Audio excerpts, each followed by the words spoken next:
Man, I really should change my channel banner. It's so weird having my channel banner be a frame from another YouTuber's video.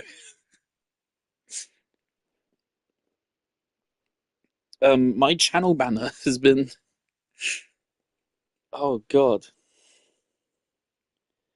Actually, I'll have in my channel description where it's from, because I was that thoughtful at least. Oh God, my channel art is a screenshot from 2016 by Mr. Fruit's gaming channel. So it has been my YouTube fucking channel banner has been a screenshot from a Mr. Fruit video for 9 years, which is most of the channel's lifetime. This channel technically started, what, in 2011, I think? Don't remember when my first videos were. Actually, it will also say that here, won't it? I should change it, just because I want at least a tiny bit of professionalism. 25th December 2012. I do want a tiny bit of a sense of professionalism on my channel, and having someone else's video be my channel banner doesn't fit the modern vibe of my channel. Back when my channel was mainly for shit posting and shit, yeah, it didn't make sense. Not this, not anymore. No, I should change it. But it requires me to go on a computer, doesn't it? I can't do it on phone, right? Or have I made that a thing? I bet it's still not a thing. Oh, no, no, it is a thing. Oh, cool. So I could change if I wanted to. I mean, I'm a little bit attached to it now, honestly, because it's been so long. Oh well, okay. Anyway, let's continue the game. All right, Un pueblo de nada. I believe this is Spanish for a town of nothing, or something like that. So let's go. I do not think what we have left of the game is going to be particularly long. I imagine this is probably like 3 hours tops, which is why I started stream a little bit late.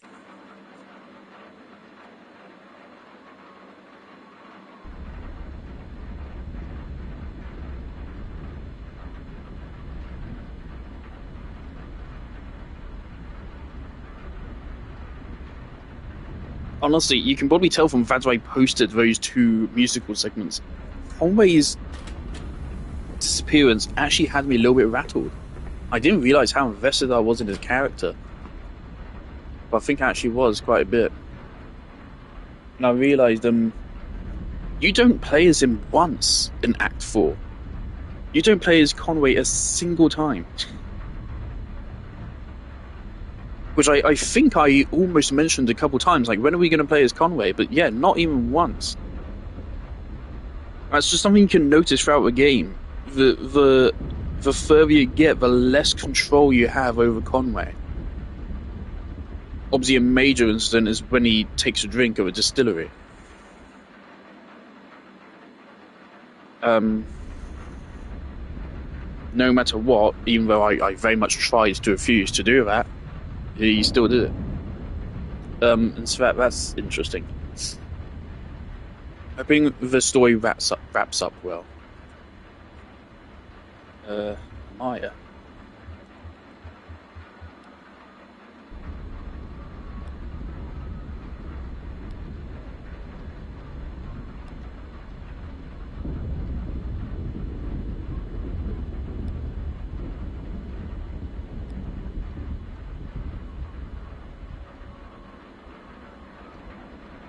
I think there's like 3 timelines going on.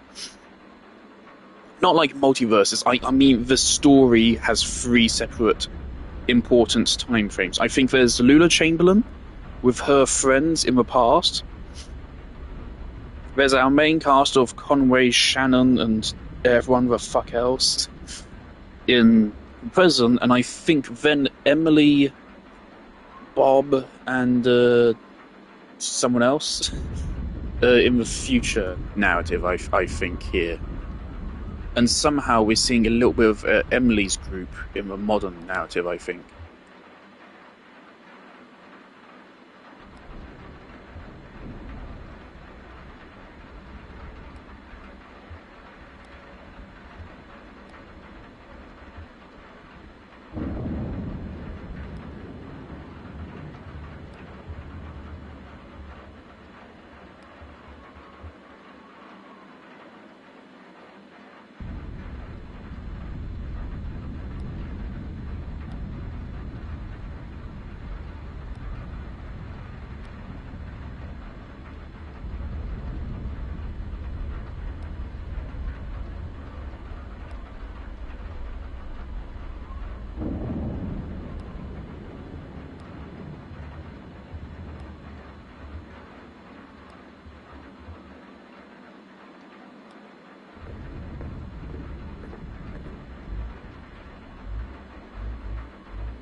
se reconstruyó a sí misma, persona por persona, en los años entre medio.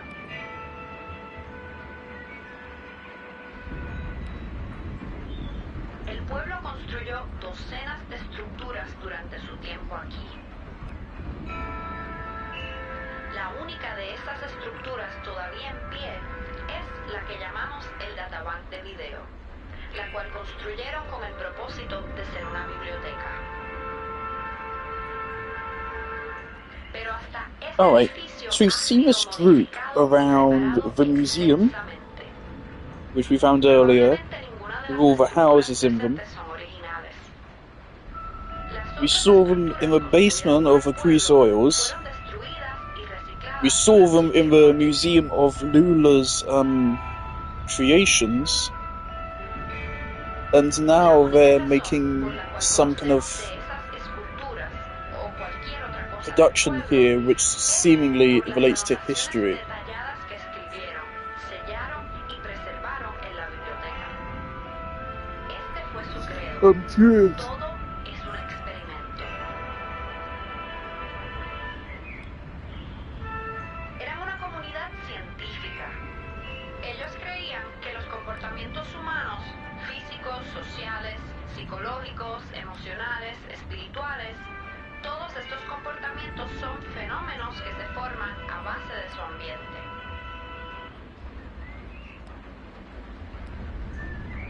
Ellos cambiaban su ambiente, observaban los efectos en su comportamiento, luego hacían más cambios y así seguían experimentando. Así que lo único que conservaron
By the way, my controller's been rumbling like the whole time, intermittently, and is getting more intense and more frequent. So I think we're gonna have a problem soon.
Oh, fuck that. Oh, fuck that. Nah.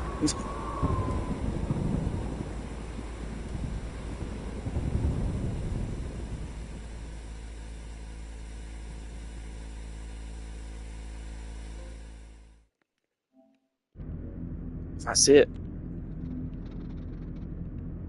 Okay. That's it. There was some like controller rumbles there in the dark as well.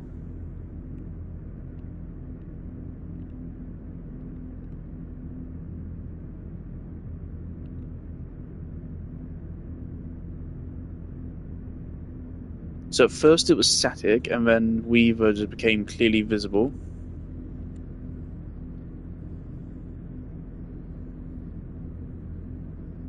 And then total power cut. Something smashed. Controller rumble, then it's over. Jolly good. Okay, that can only mean good things. Act 5.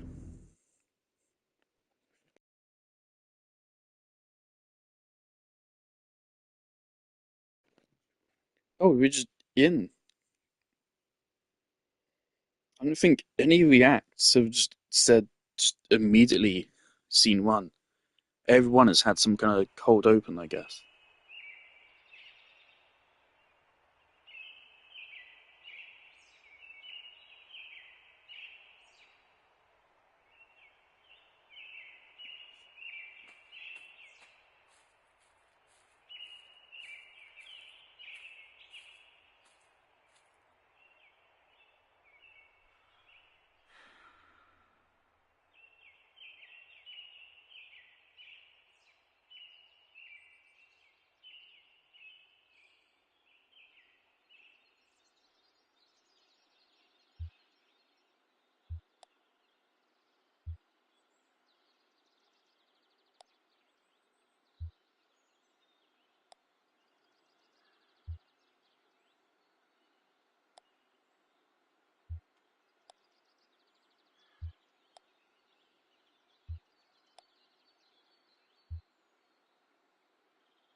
Now, yeah, the weird thing about getting rid of Conway is that now the only characters I even have like a semi grasp on are Shannon and Ezra.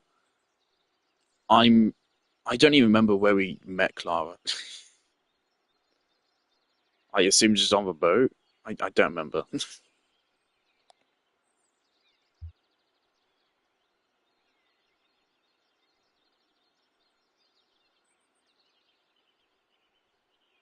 Shannon has been with us since Act 1. Ezra's been with us since the latter part of Act 2. And all these other characters we like just met. So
Is this it?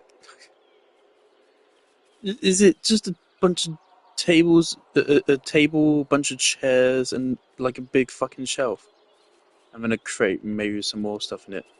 That's what the delivery was.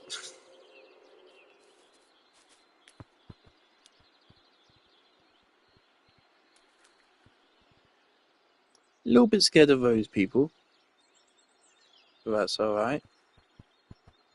Right, party's gone over there.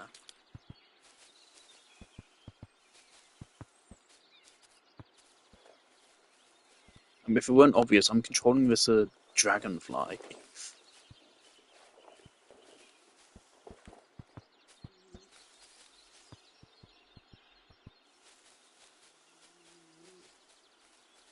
Now I like playing as a cat, but it'd be even better if I got to play as Blue. Oh, I should totally get Stray. Oh no, my Nova party's over here. I'm just blind. I should get Stray. Stray would be fun.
We saved what we could.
Fun fact: my dog Cody's middle name is Ezra.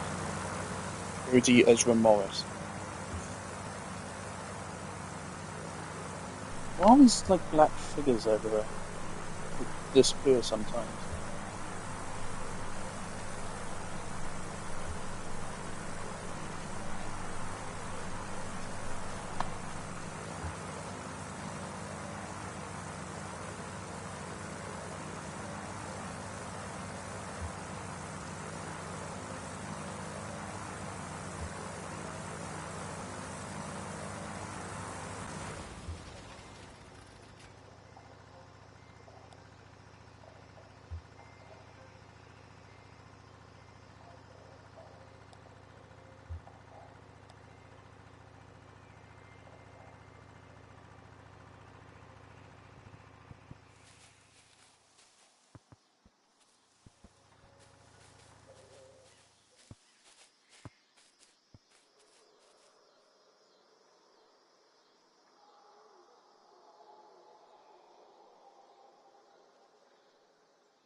I think it's quite clear by now that there's no hope of Conway putting in an appearance here.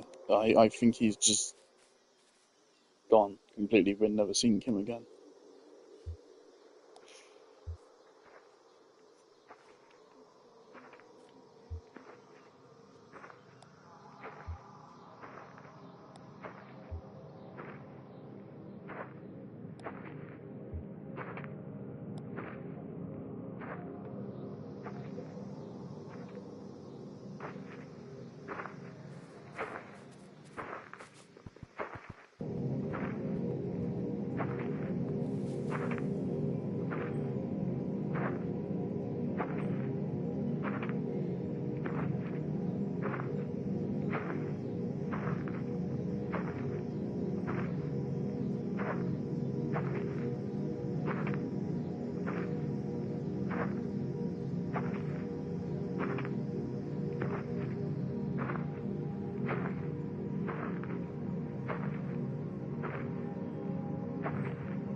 Where's Blue? I haven't seen Blue in a while. Where's Blue?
This is so strange because this is eliciting an emotional reaction in me, and I don't know why. I don't know why.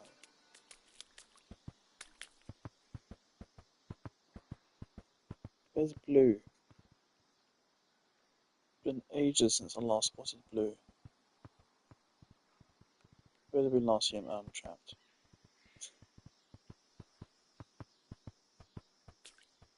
Where's Blue?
I've heard of a land of joy and peace and wonderful life, a beautiful place of mansions fair and skies so bright, where all who believe the Savior dear forever shall stay. And having been saved by grace divine, I'm going that way. I'm going that way. I'm going that way. Yes, dear, the Savior I adore is with me each day. I'm clinging to Him and never to stray, just singing praises all day long. I'm going that way. Well, glorious news I tell and sing as onward I go. For those who are still astray in sin, my Savior may know. I want them to sing that praise above some beautiful day. For glory to Him who died for me, I'm going that way. I know I shall meet Him at the gate when trials are past. I know I shall meet Him face to face in glory at last. Oh, I believe that when we meet, well done, He'll say, while trusting that soul redeeming love, I'm going that way. I'm going that way. I'm going that way. Yes, dear, the Savior I adore is with me each day. I'm clinging to Him and never to stray, just sing praises all day long. I'm going that way.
Okay.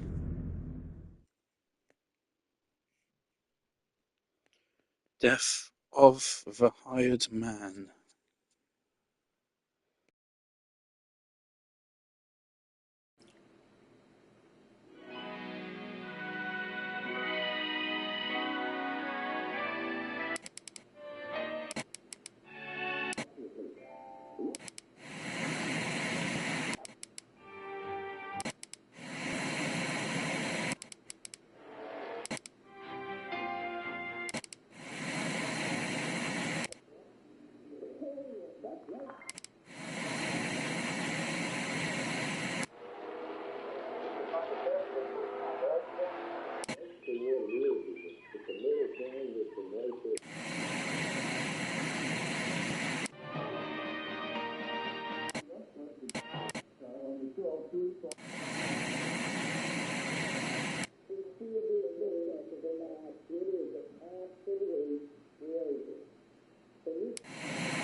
Buddy, the joke, I guess I lead him anyway to the barber shop and join him. And every time Buddy is talking, he had them 25 cents a carrot. You never got it. So you didn't know what a down was. Well, I'll run the roughly 75 cents. And join him. I'm going to aid mental health. You are going to read our comedy sketch down. You're ready to sing. Now, your face on it, Bunny and Jim Brady. And the guest star on the show, two strong taxes. John didn't know what a down was. But don't worry, we'll get some good growth for you. Buddy, the joke, I guess I lead him anyway to the barber shop and join him. And every time Buddy is talking, he had them 25 cents a carrot. You never got it. So you didn't know what a down was. Well, I'll run the roughly 75 cents. And join him. I'm going to aid mental health. You are going to read our comedy sketch down. You're ready to sing. Now, your face on it, Bunny and Jim Brady. And the guest star on the show, two strong taxes. So you didn't know what a down was. But don't worry, we'll get some good growth for you. Buddy, the joke, I guess I lead him anyway to the barber shop and join him. And every time Buddy is talking, he had them 25 cents a carrot. You never got it. So you didn't know what a down was. Well, I'll run the roughly 75 cents. And join him. I'm going to aid mental health. You are going to read our comedy sketch down. Leave it all. Stand on the side for yourself. This is carbon steel. Keeping us by some bone-handed finishing two-speed goodbye. The little policy, beautifully turned and liquid silver, even the negative effect.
of the Marchon 65 to the Clay 70. Common Doyle, your last chance to hit.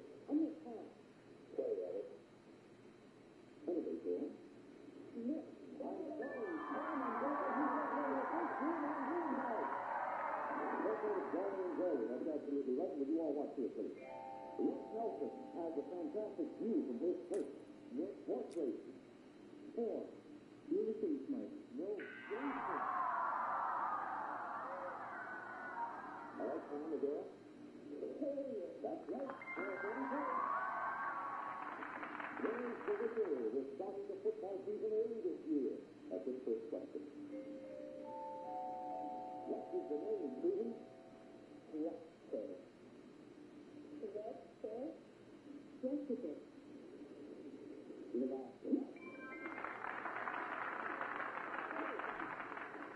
Gloria Sam, did you say the first one? Move.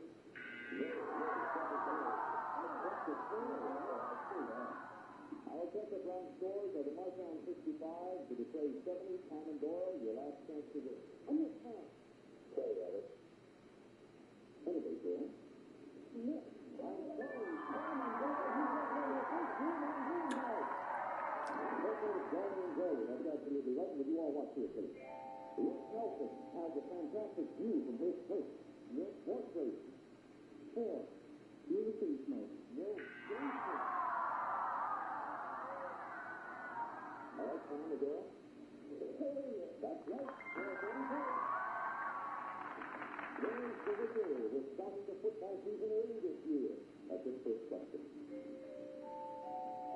What is the name, Susan? What, sir? What, sir? Jessica.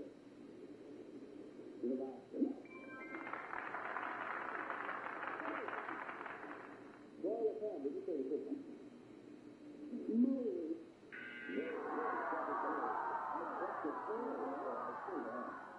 Our second round scores are the Marchon 65, the Detroit 70, Common Doyle, your last chance to win. On the top. Play at it. Anybody there? No. I'm sorry, Common Doyle, he's not going to first green on green ball. That's what it's going and going. That's absolutely right. Would you all watch here, please? Rick Nelson has a fantastic view from his first. Nick, horse race. 4. You receive, Mike. No, Jason. All right, Tom, the girl. That's right. James Bigger was starting the football season early this year. That's his first question. What is the name, Susan? What, sir? What, sir? Jessica.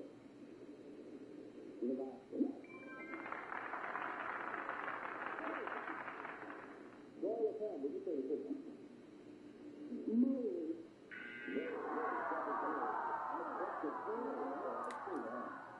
Our second round scores are the Marchon 65, the Detroit 70, Common Doyle, your last chance to win. On the top. Play at it.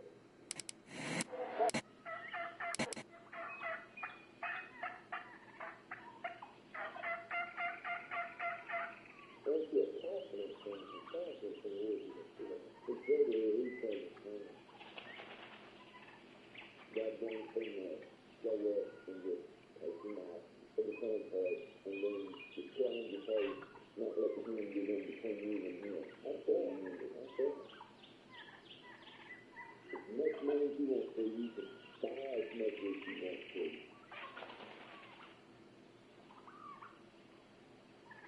I'm not being tired, I'm not very good at using that man, but I think they take my own just buy it. This one was very good at using that man, but I got one of the schools and I'm curious about what to say with different some drivers are driving the high foot, some drivers are rough feet. Basically what it is it's a little thing with some racer sleeves in between it. And what you do is force an aircraft to score the sound and move it down the safety.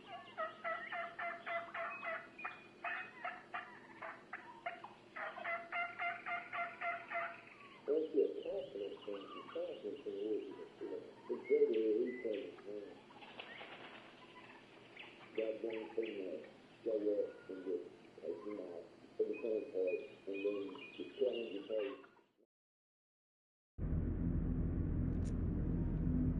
Death of a hired man. That's it.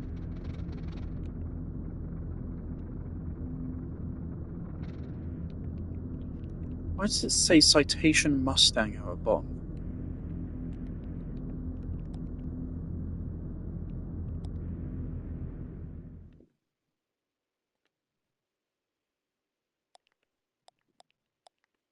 We have a notebook, blank videotape, audio tape. I imagine this doesn't matter? It's literally just the same thing. Okay. Maybe it changes what your what was it? They called it ephemera was?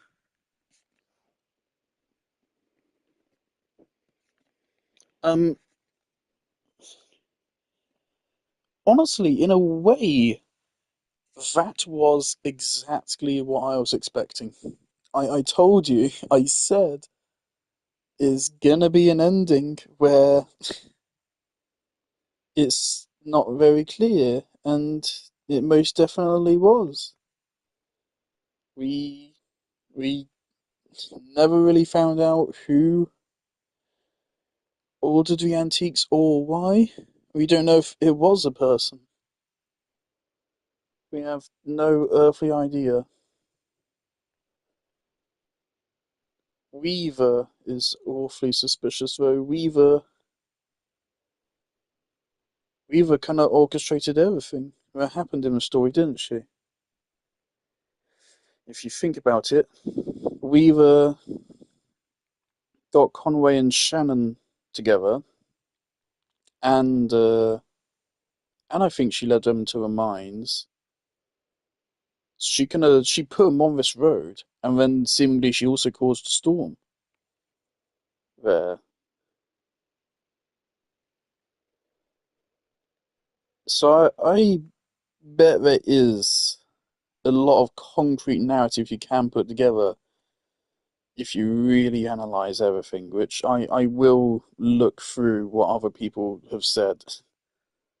Definitely, I will read some story analysis.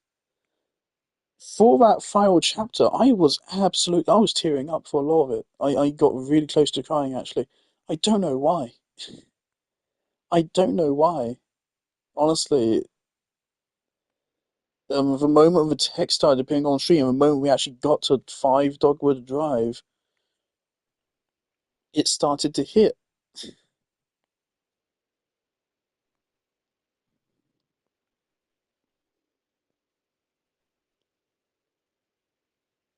Um, I don't know what to say. I think that ending worked for what the game is trying to go for. Um, that last interlude there is very much a mystery to me. I wonder what else of this has this developer done? Have they done anything since? Because they've been working on this game since they first released the first chapter in 2013. So this game has been in development, was in development for over 7 years. Um, I know there's a good amount of stuff I missed, I think, uh, in Act 2 and Act 3, I think, probably.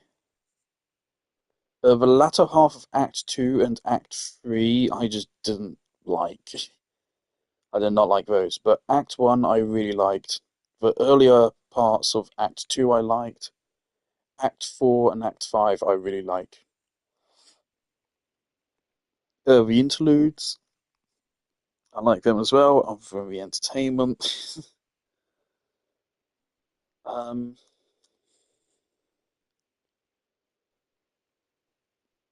yeah, there's a lot which still needs to be dissected here. But I feel like I'll be thinking about this game for a long time. This is very interesting, and this game gives you a lot of emotions. It is very much something you have to be down for. This game is not going to justify its own existence to you. It is not going to go out of its way to try and grab and hook you. or anything. It wants you to be down for this atmospheric kind of avant-garde approach. And if you're not down for it, then you're not down for it. I'm okay with it, mostly.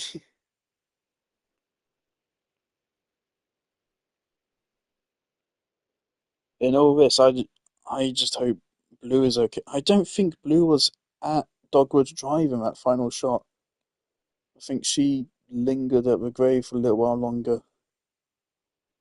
I think there's a lot of symbolism in this story. I could probably spend a good like 40 fucking minutes right now talking about all the theories and symbolism ideas I have. Because blue is the cover art of the game. Blue is very important, but I'm not sure why. There's some theories, but I don't want to sound stupid. Let's read the Reddit posts.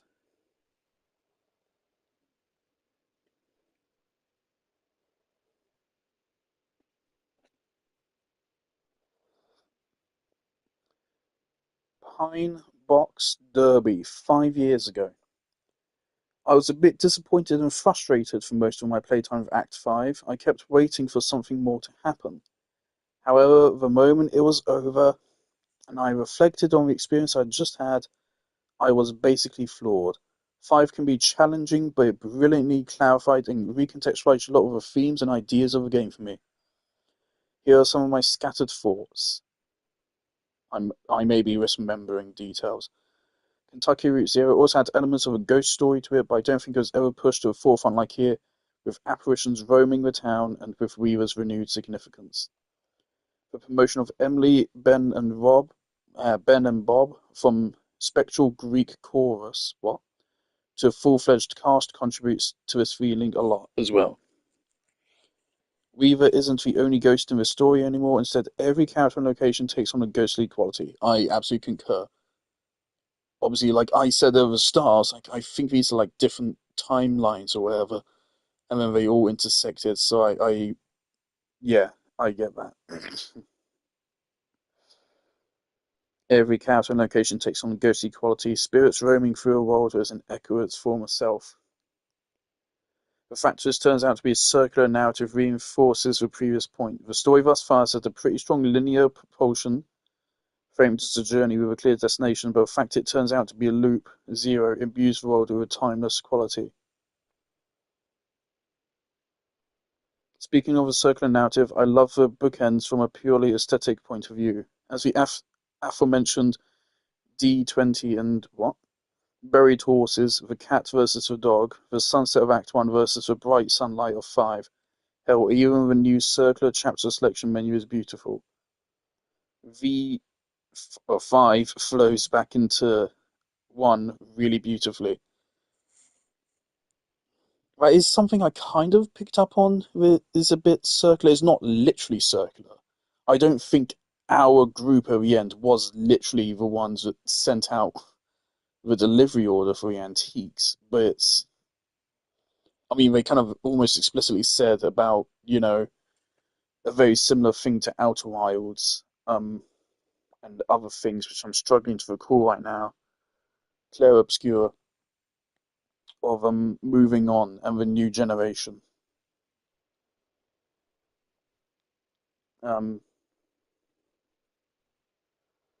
and for those who come after. Um, I very much picked up on that.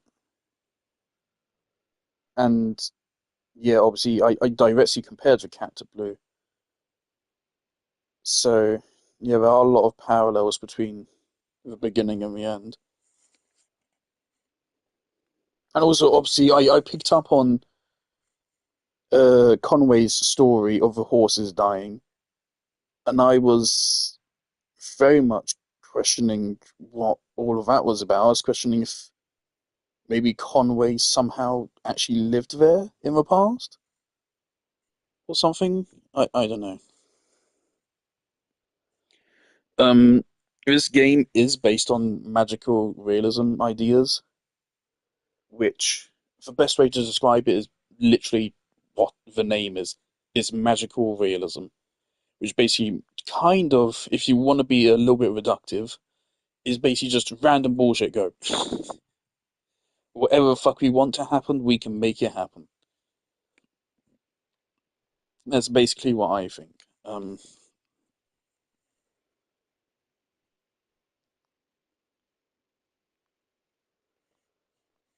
right. I don't know if those playing through all of Kentucky Route Zero for the first time now, without years-long waits between actual experiences like I did, but it seems to me that Act 5 will resolve the last moments of Act 4 somehow. The fact that it doesn't make, but it seemed to me that Act 5 will resolve the last moments of Act 4 somehow. The fact that it doesn't makes Conway's departure at the end of Act 4 that much more harrowing and tragic, a sort of gut punch in retrospect. At first I felt uneasy about that character being out of the picture completely in Act 5, but the fate of the out-of-towner, while not directly about Conway, does have resonance with the story and sort of gave me closure. Um, I always think it's so interesting when games, of course, kill off the main protagonist. It's somewhat become a little bit of a trope, and I can understand why. Just some games just do it just for dramatic effect. They kill off the main character or whatever, and then, oh, you're now a different character. Or you're secretly the villain, and then like Assassin's Creed 3, where you're actually playing as a villain for the first half of the game or something, and then you switch to the actual protagonist halfway through. I haven't played Assassin's Creed 3 past the first couple hours, so I don't know if Assassin's Creed 3 is actually good. Obviously, the early Assassin's Creed were actually like good games.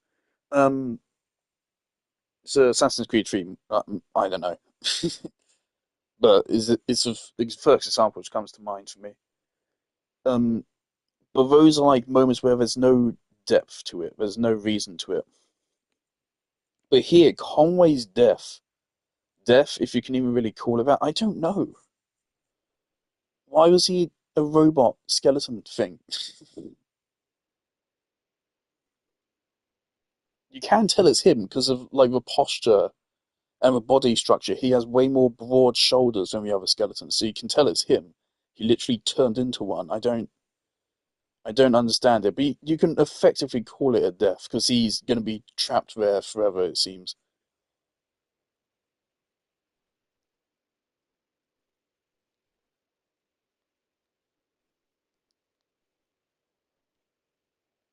Um.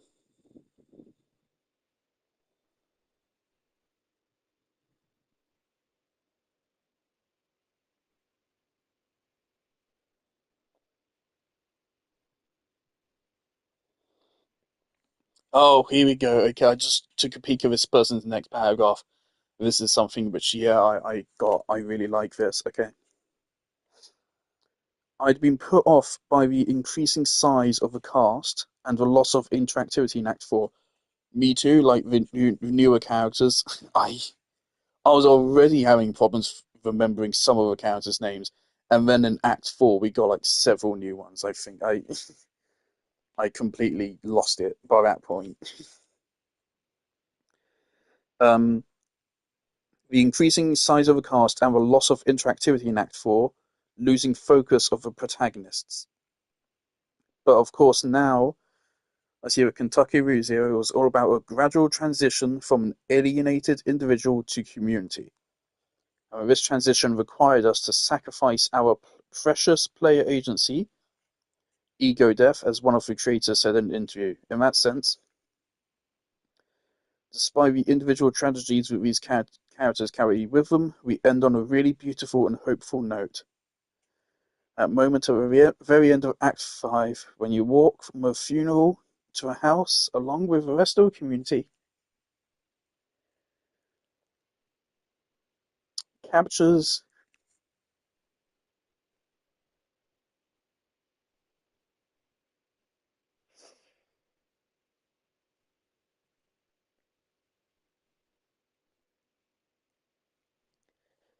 the quiet buzz of life so well. Frankly, I can't remember the last time that any piece of art made me feel less alone.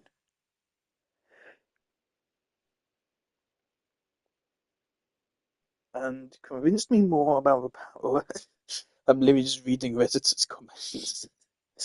This isn't even my words, it's just some other Reddit. Made me feel less alone and convinced me more about the power and importance of community than Kentucky Route Zero did at that moment. It's less flashy than set-piece moments in previous acts, the forest into the performance in three, but just as powerful. Act 5 is quite impressive aesthetically and technically speaking. The creators really one-upped themselves again with the complexity of the scene, the camera movement, the amount of and quality of animation. The atmosphere of a damp, blistering hot day is powerfully captured, and I love the small ways in which the passage of time is conveyed. The painting of horses, the characters moving about through the environment. If you jump back into Act 1 right after 5, the difference in visual and structural complexity is quite striking. Not to say that Act 1 isn't gorgeous, it is, but it's much more bare bones and minimalist. Absolutely. I think that's on purpose as well, potentially.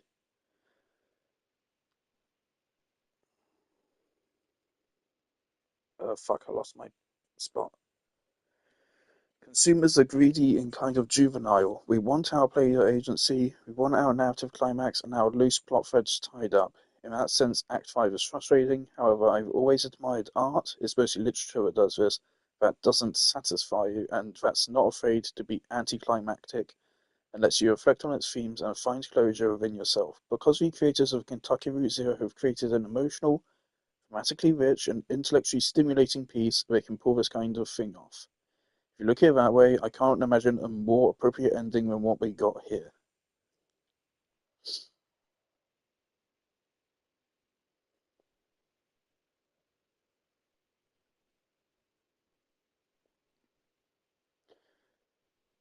I'm just going to reply saying fantastic comment.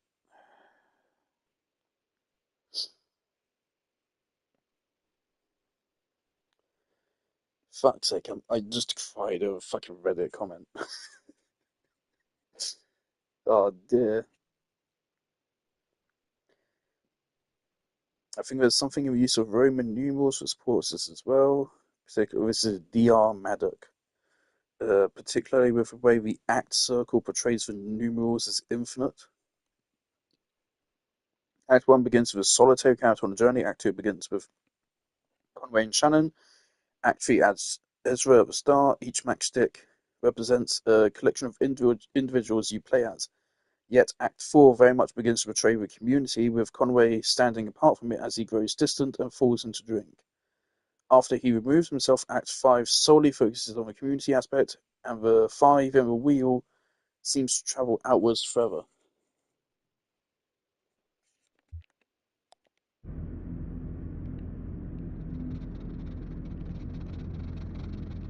Not quite sure if I get what they mean.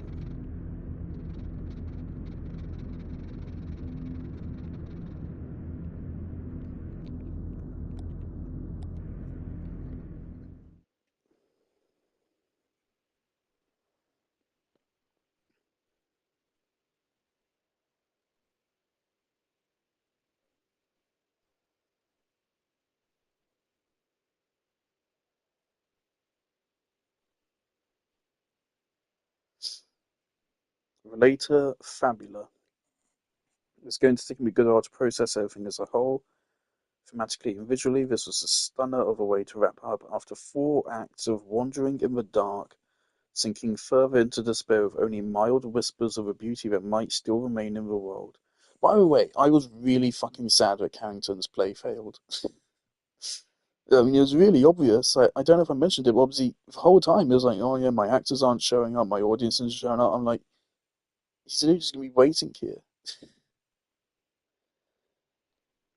And in that respect, I suppose it's not too bad. 'Cause I don't think he put much stake in it himself. But it's just sad that he failed. He did put like working to trying to figure out a venue so bad.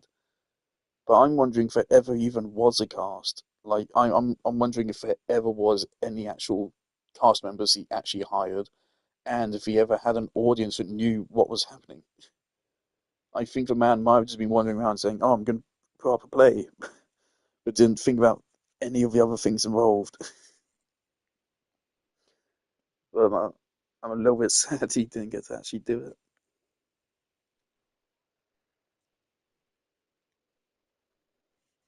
Where was I? After 4 acts of wandering in the dark,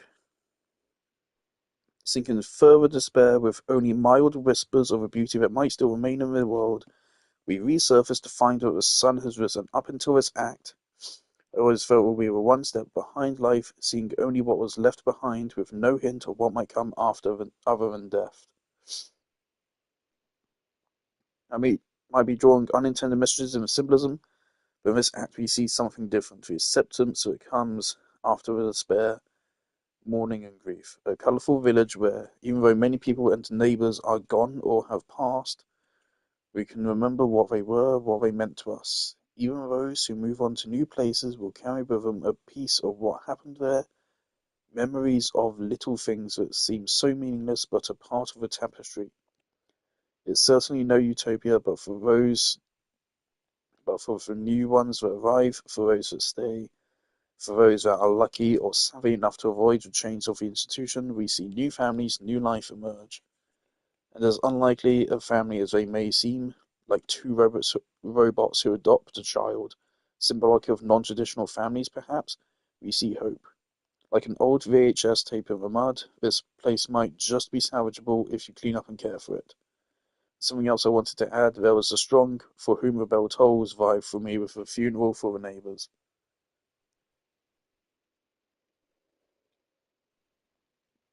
No man is an island entire of itself, each is a piece of a continent, a part of a main. If a clod be washed away by the sea, Europe is the less. Fuck Europe, I guess. As well as if a premon, prom, premon, premonitory, what? Were as well as if manner of thine own, or thine friends were, each man's death diminishes me, for I am involved in mankind, therefore send not to know, for whom the bell tolls, it tolls for thee. It's an often misinterpreted quote, I ask not, what? Misinterpreted quote, ask not, for whom the bell tolls, it tolls for thee. I think as you see people use it as a threat like death is coming for you, which absolutely butchers the meaning. The message that it does not matter who died, that when any one of us passes, we are all impacted, we are all the diminished, the toll of the bell is in mourning for all of us, we have all lost on this day. Perhaps not everyone in the town was close to the neighbours, perhaps they only knew them in passing or occasionally conversed with them, but in the end, everyone showed up to pay their respects and share their memories. Paraphrasing, they crapped on my floor and it was okay. Anything can crap on my floor and it would be okay. Oh man, yeah. I love how. Oh, I love dialogue where it's like it's funny, but it's also emotionally impactful. That's probably the best dialogue.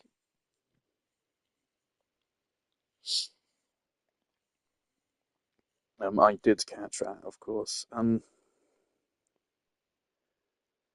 need more time to ruminate. The Rasta Smurf. Oh, this is a big one. The Rasta Smurf. I have incredibly mixed feelings about this act, generally more good than bad. I love the idea of this act. A calm little ending to a somewhat epic story that came before is a great idea. The themes of hope, rebuilding, people living through memory, and what happens when capitalism leaves people high and dry, or in this case wet, were really interesting and not often covered in games. The funeral scene and Emily's song were so moving I teared up. The scenery was absolutely gorgeous. Exploring the town as a cat and finding the history of it through a ghost side by side with present use of the town was really compelling. The problem is that's all there was. As everyone else has mentioned, it's really fucking short. There's not really much to do. I was so interested in what the next scene was going to be. Where would they go? Who would it follow? Then it just ended. Title card came up and I was kicked back to a circle. I guess it makes sense. Where do you go from here? The delivery has been made. Everyone, for the most part, decided to stay in town and rebuild. There really isn't anywhere to go, so it makes sense for it to just end. I wish we could get something like closure with Conway. We spent 4 acts with a guy and he disappears, which I guess is kind of a point. What Act 5 consists of is absolutely amazing. I just really wish there was more to it, but there is something to be said for making a really great short experience rather than padding it out. Death of a Hired Man was interesting. There's not much to it, but I did like its sort of epilogue to the story, especially where it fleshes out Carrington's character. I hadn't read the poem beforehand, so the way it mirrors a poem and by extension the play went over my head. Uh, some stray thoughts I had after posting. I think I need some more time to ruminate on the act after the hype dies down. I understand why we didn't, but I would have liked to see them expand more on the stories from the Ghost in Town. Who the hell is Fraser?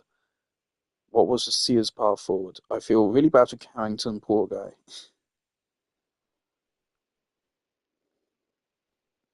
Late to chime in, this is Thomas Bombadil. I just played the entirety of Kentucky Route Zero in a week. I've done it in 3 days. And when you move at that pace, Act 5 is kind of perfect and amazing. I agree. Absolutely. If I would not have been happy with this game, I think, if I had, had to wait 7 years for a thing to come out. I wouldn't have bothered.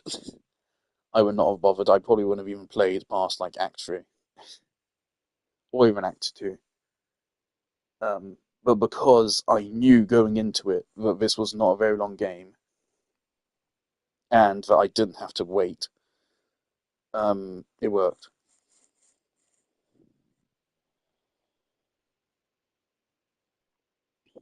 Uh, the absence of Conway is heartbreaking, but a return to him is not needed, unfortunately, structurally. Return to him structurally is not needed.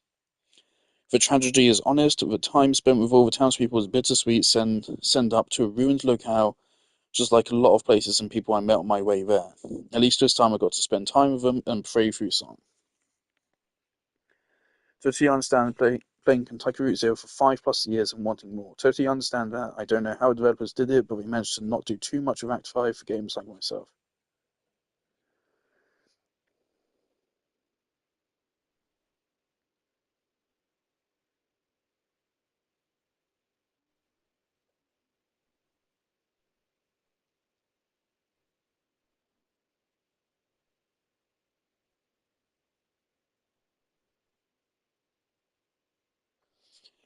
Oh yeah, that's a good point. And that act, I didn't clock it. Yeah, of course. It literally opens saying Act 5, Scene 1. There was no cold open, like with other acts, and it never comes up again to say Scene 2. Of course, it was a really long scene. It was the longest scene in the game, but it was just one really long scene.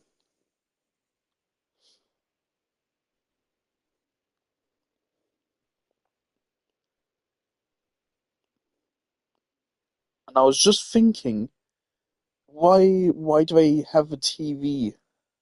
What's the relevance of TV? Why is the game called TV edition? Why is it acts and scenes, and why does it have a film grain effect on the text? And I think that might link back to that last thing of Carrington. How on that TV, we're just tuning through the channels randomly, looking for some kind of fucking stimulation or anything. And it's just some fucking random car, some game show, or some fucking uh forget the word somehow. Soap opera, whatever. I feel like that might be significant. I feel like there's so much symbolism in this game. Something just got knocked over downstairs. Horses, dogs, cats, TV. There's a lot of symbolism in this game. There's a lot to dissect, I think.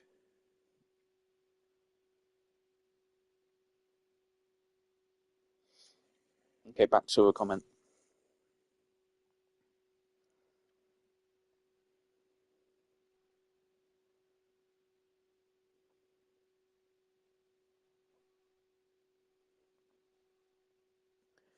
There's a great article where the devs specifically talk about the rotating camera angle slash POV, which they've used in a few times before, like in L&D and the Museum of Dwellings, and it helps you feel like you're playing as a community as a whole.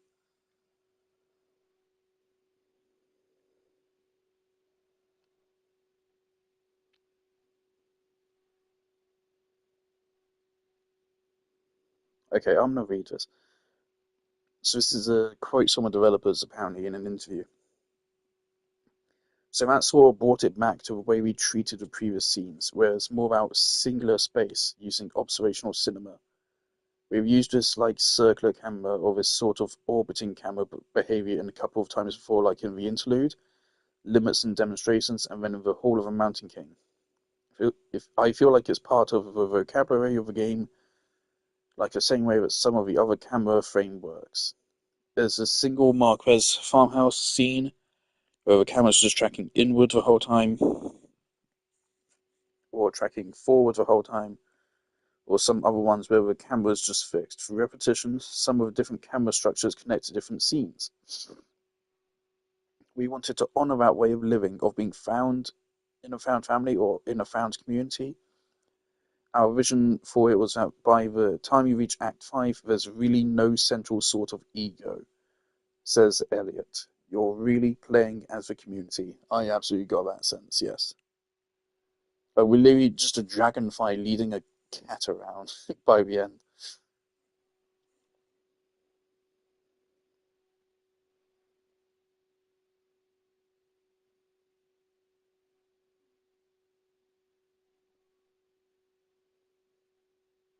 It seems like I missed something really big by not going to Mushroom Island in Act 4.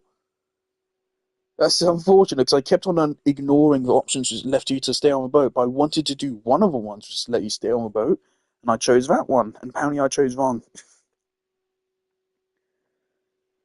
By the sounds of it, the Mushroom Island, the one which I skipped, was actually the best moment in the whole chapter. Apparently. Maybe I'll watch that.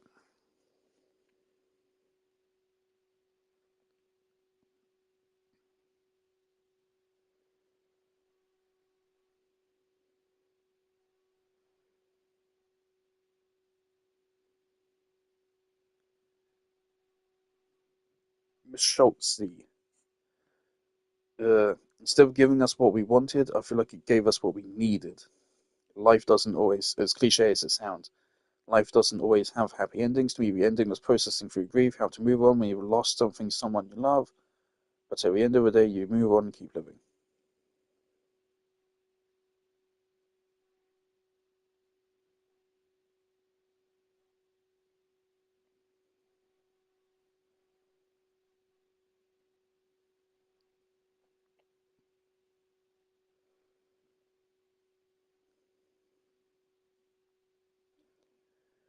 Okay, more stuff from the developers. It's not pessimistic to me. Tragedy is not pessimistic, Jake Elliott said. A lot of literary tragedies or dramatic tragedies at the end, the character who has made all these terrible mistakes or has had these terrible flaws, they usually have this moment where they sort of take responsibility or in some other way transcend spiritually. Like Oedipus has this horrible disfiguration in the end, but he sort of does it in order to reconcile himself with fate, which was his mistake to start with. Similarly, in Kentucky Route Zero, the characters are put in these terrible positions. Conway gives himself over to his step situation. He's also done something really good because this community has formed around him, and then he's moved himself out of the way in order for this community to thrive. That sort of built up around him. Tragedy can have a sad ending, but it doesn't mean that things are hopeless.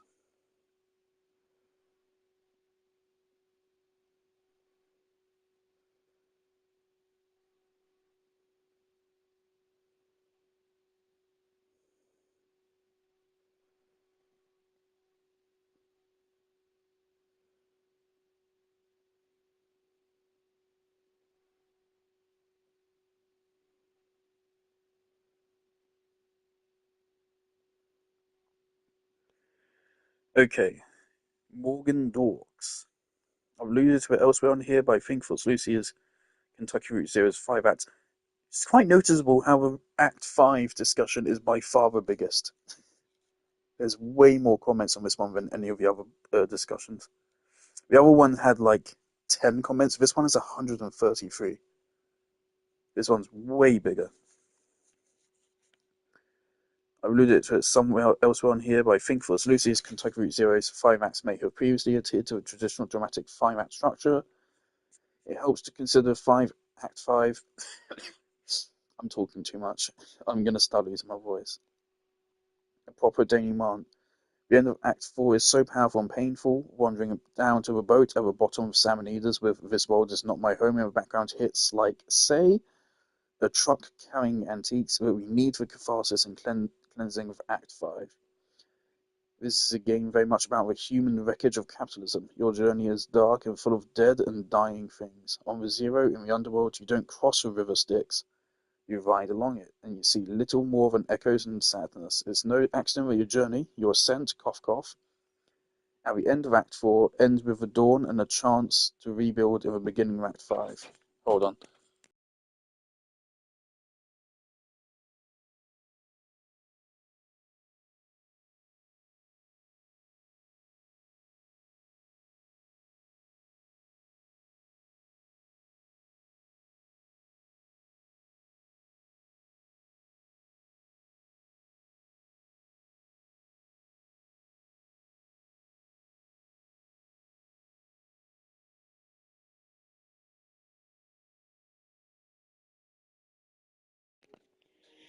Alright, where was I? Um, at the end of Act 4 begins with a dawn and a chance to rebuild in the beginning of Act 5. We've telegraphed this from very early on. Check out the lyrics to You've Got to Walk, Long Journey Home, and This World's Not My Home. While you're there, check out lyrics to I'm Going That Way. These are songs of transition, of promise, of the understanding that this world is a temporary one and a reward awaits those who power through. Powering through in this case means facing down capitalism's machinations and finding the courage and hope to build something better in the mess it leaves behind. Conway didn't have it in him to fight anymore, and the story stopped being his the moment he took that drink in the distillery. He's the cautionary tale, the emotional baggage these remaining characters must carry as they remake their tiny part of the world. We didn't get a happy ending for him because, as he said, we don't always get happy endings. We did, however, get a happy ending for just about everyone else except for neighbours, Rip, and that felt good.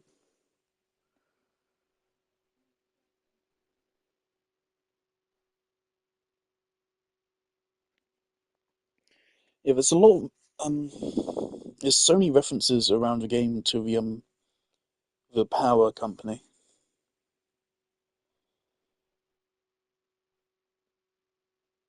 They were never, it never really felt like they were at the forefront of things, but they were constantly mentioned. There was a undercurrent of them very much throughout the whole thing. Relator Fabula. I'll add that Conway is the embodiment of a machine's impact on humanity. The tragic everyman who gets battered by the seemingly smallest of mistakes that add up, probably starting with Charlie's roofing death. A man who was so wrapped up in regrets that he could no longer find his own purpose, only a guilt-driven purpose, to make one last delivery for Lizette's steak, and even to that end he ultimately failed. So Conway's tragic story, you need to counterbalance it with examples of people that know how to avoid pitfalls that Conway fell into. Music, community, arts, creativity, acceptance, kindness, self-expression, doing what you love, all keys to how the survivors were able to overcome. Junebug just might be the best example of someone who was lost but still doing everything they can to figure out who they are, exact opposite of a product of a machine. Despite being literally born an android, a product of a machine intended to fulfill a specific purpose but broke free of that mold.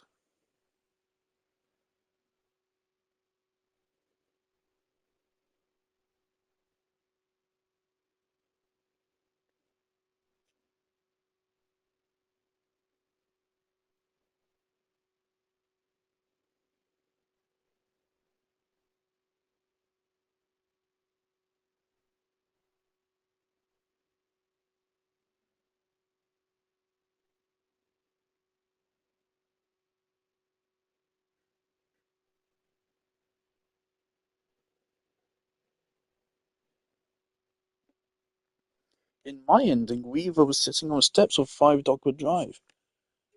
You know what? Yeah, let me go back. Let me go back and check who was sat there.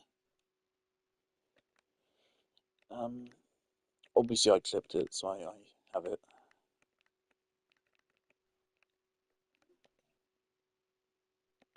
Okay, screenshot.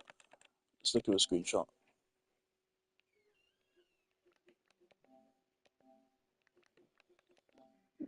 Zoom in.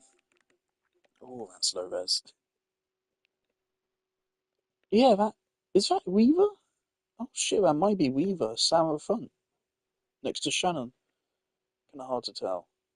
There's like 2 pixels I'm looking at here. I think I can see Ezra. Yeah, that's Ezra. Hmm.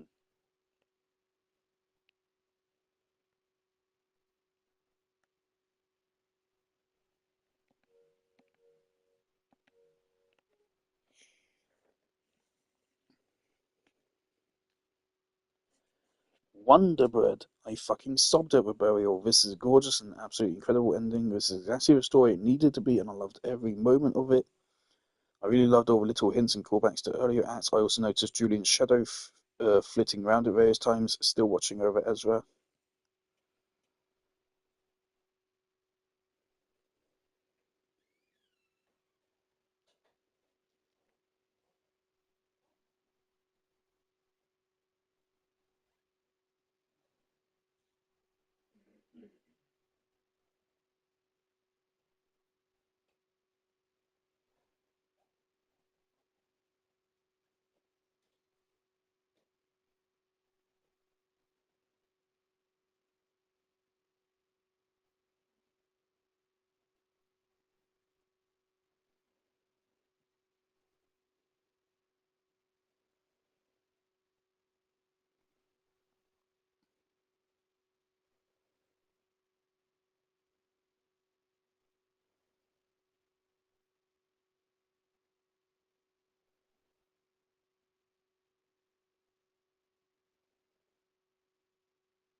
Oh, so yeah, the Death of a Hired Man.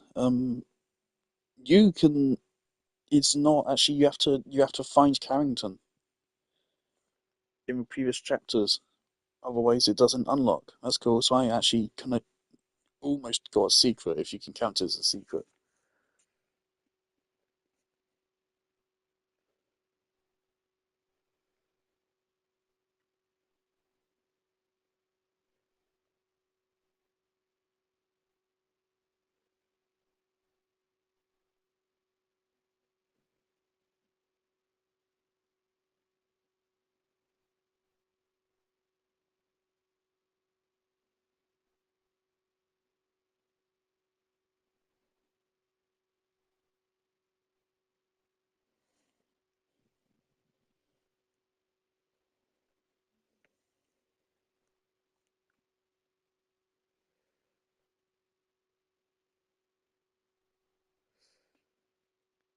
He did end up performing it after all, in a sense.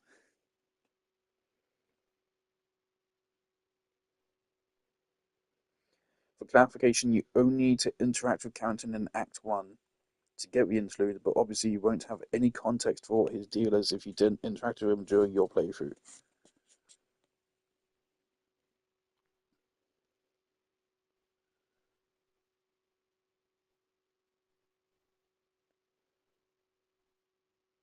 Some people say you also have to meet him in Acts 2 and 3.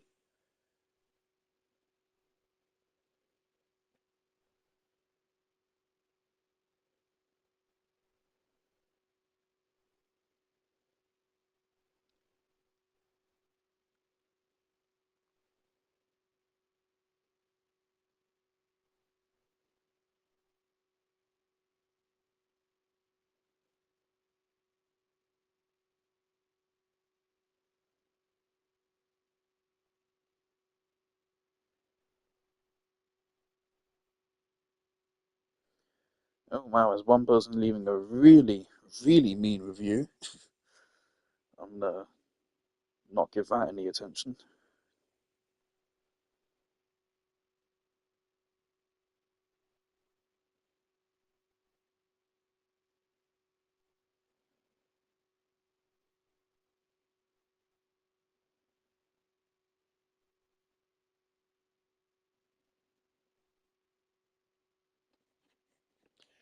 I would absolutely say this was my favorite act of the game. This was my favorite one. I would say this was my number one favorite. Then Act Four. Did I like Act Four more than I liked Act One? I don't know. They're very close. I think I'll say I liked Act One more. I'll say Act Five, Act One, Act Four, Act Two, Act Three. Honestly, I cannot remember anything from Act Three. I cannot remember a single second of it other than that fucking TV section.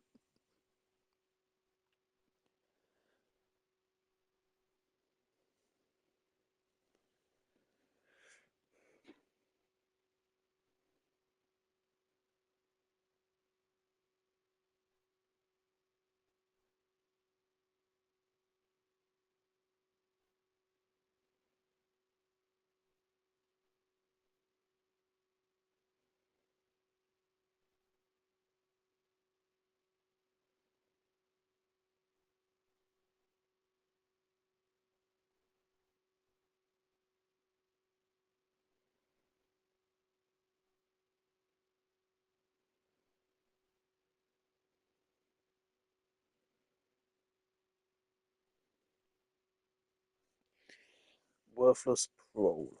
At first, I was a little thrown off by this taking place the morning after Un Pueblo de Nada. I was as well, because the previous interludes haven't been that direct, as that was established as taking place before Act One. Was it?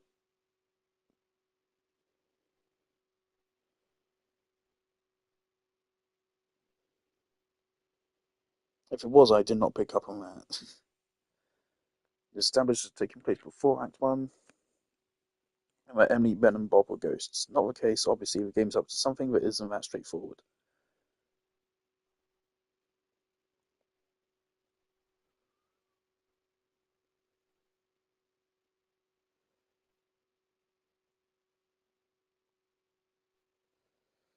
You can find a final broadcast of that TV station on tape during Act 4, and people seem to be familiar with that event. Instead of trying to puzzle out a supernatural chronology, I'll probably just say that's just the nature of a zero.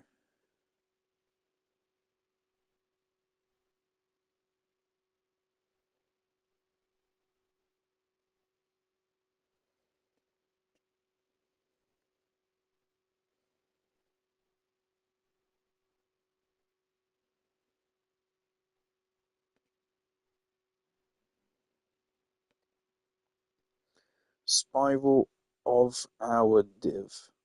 Okay. Quick idea I had yesterday concerning how. Almost done, by the way, not many more comments. Concerning how controlling the cat fits informatically with the rest of the game.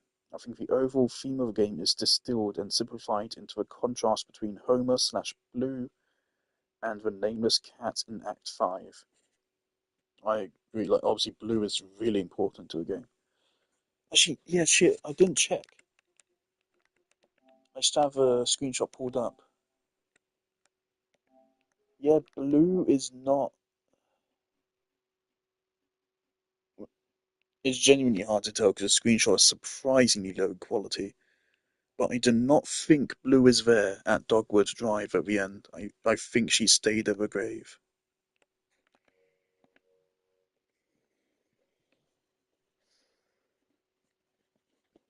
Um, the dog is introduced as having seen better days, and it's regularly noted they are old and worn out. As a result, they are a passive companion.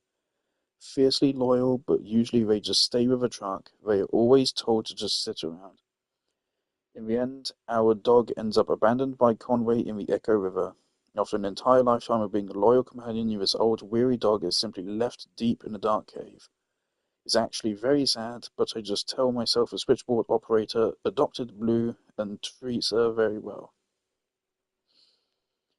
Now let's consider the cat in Act 5. It's loyal to nobody, it roams freely in the sunlight, it interacts with the world where and when it wants to.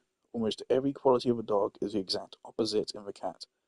It's young and spry, whereas the dog is old and slow. It's totally independent, whereas the dog is totally subservient, etc. Maybe the way these two animals are presented in the game is simply due to traits society commonly assigned to dogs and cats in general, loyalty versus independence, etc. I think it's more than that here. The dog is a lot like a lot of characters in Kentucky Route Zero, subservient to the system that's whittled them down over time to leave them worn down and eventually abandoned. Capitalism and bureaucracy treated most of the characters and the way the story ultimately treats the dog. Now the people in town, they experience conflict from nature's shore. In the wake of conflict and even tragedy, there's an overall sense of liberation, independence, and rebuilding that simply isn't present in Acts 1 to 4. These people living off the grid in their own community are like the cat, free and curious and cautiously optimistic about the future.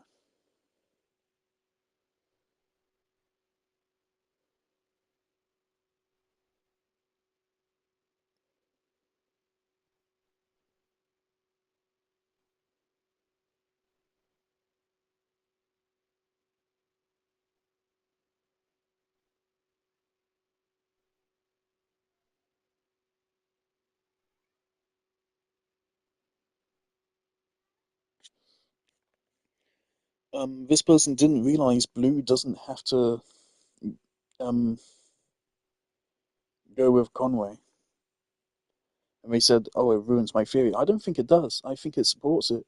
Because, yeah, in this ending, Blue is still just kind of around.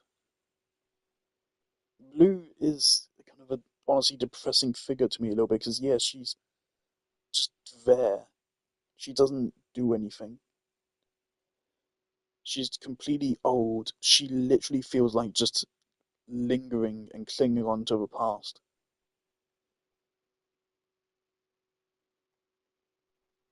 She's literally just there, not really doing anything. And if she is, she's just really slow about it. This fucking video game dog could have like entire essays written about what the symbolism of them is. It also is like as a gameplay thing as well in Act One and Act Two. It was very much a thing. Obviously, like I was trying to allow Blue to like keep up with us. But there's some points where Blue just doesn't even bother trying to follow you. That's an interesting thing as well. There's just so much. I could be here for hours discussing this. How long have I been discussing this? If I clip the last hour, been about like 40 minutes. Yeah, we've been here discussing this for 53 minutes.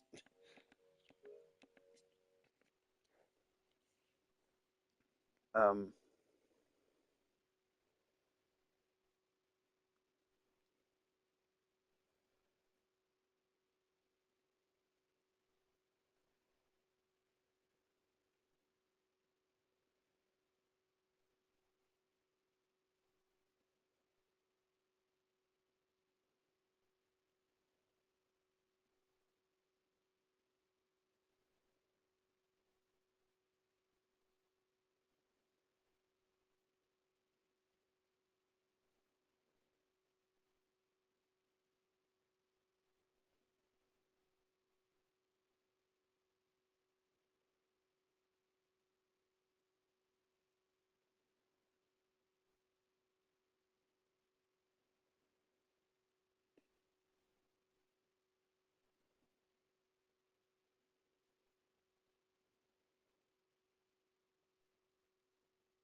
Hello, Harpy. How are you, Mrs.?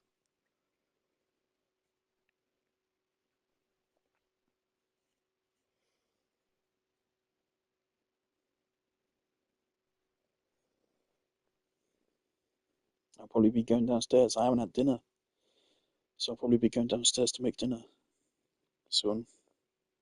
You can come down as well.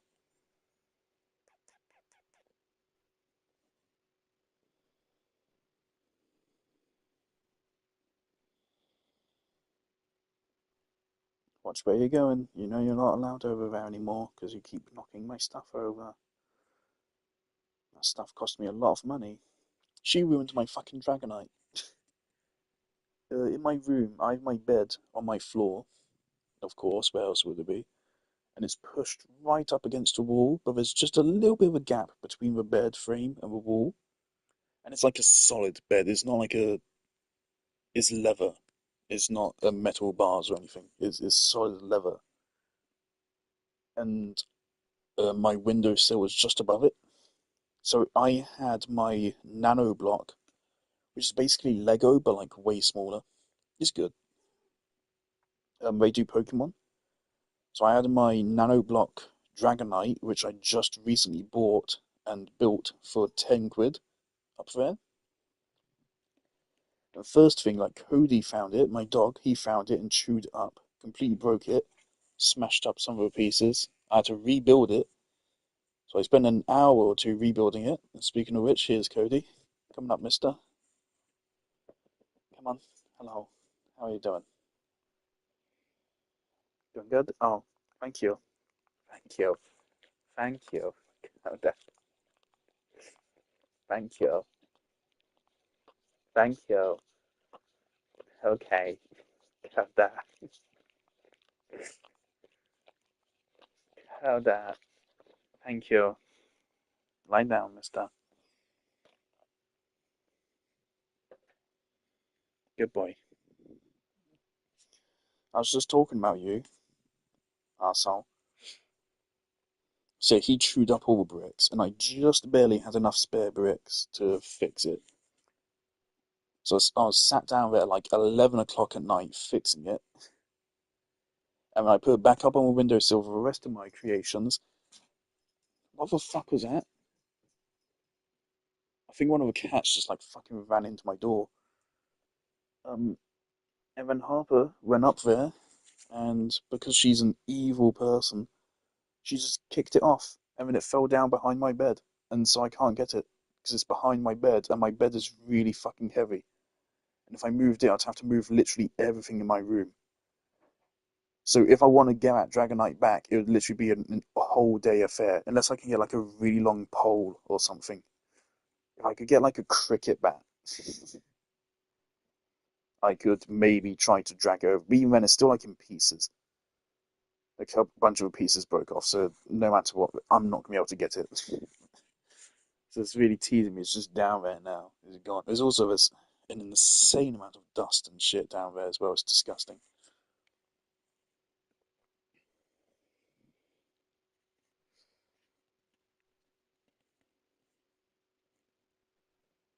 No, bye bye, Kodak.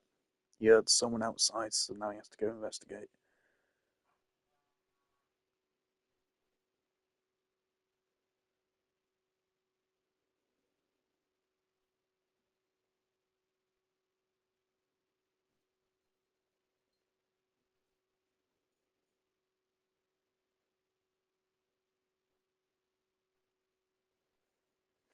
What if Dogwood Drive is actually the out-of-towner's future house? He wanted to go live there and ordered some furniture, but instead he was killed, but the delivery was already requested. They basically went on to live in his house.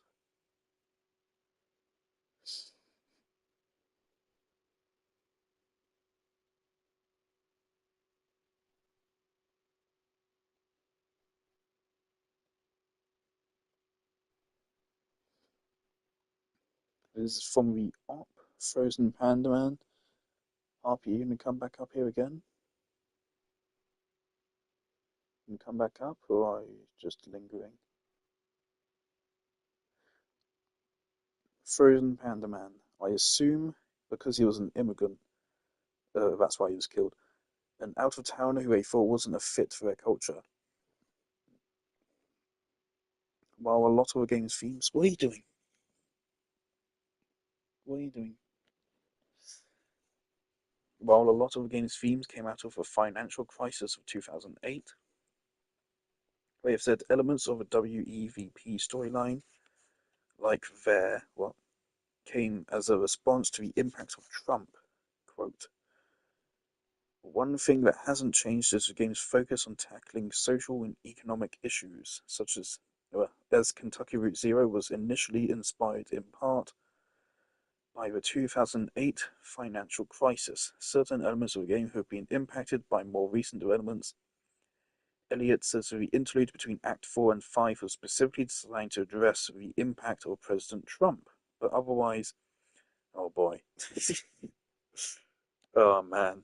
The pain of these developers making a game as a partial criticism of Trump in 2020 because he would never get elected again. Surely not. Surely it was just a one-time thing. But otherwise, the themes have remained consistent despite the constantly shifting outside world. A lot of people keep saying in the age of Trump that this is not normal, but a lot of this for us is about how this is normal. This crazy income inequality, anti-immigrant rhetoric. This has been part of America for a really long time. Especially in Act 5, you can see how looking at how these things recur and how people work to resist these things and keep trying to make a better world, whether it works or not. I think they've explored, I guess, this recurring idea in a lot of interesting ways, from cyclical floods. What? From cyclical floods? Why can't I say that? Cyclical floods to the circular storyline, literal camera angle in this act, and even a new act navigation menu.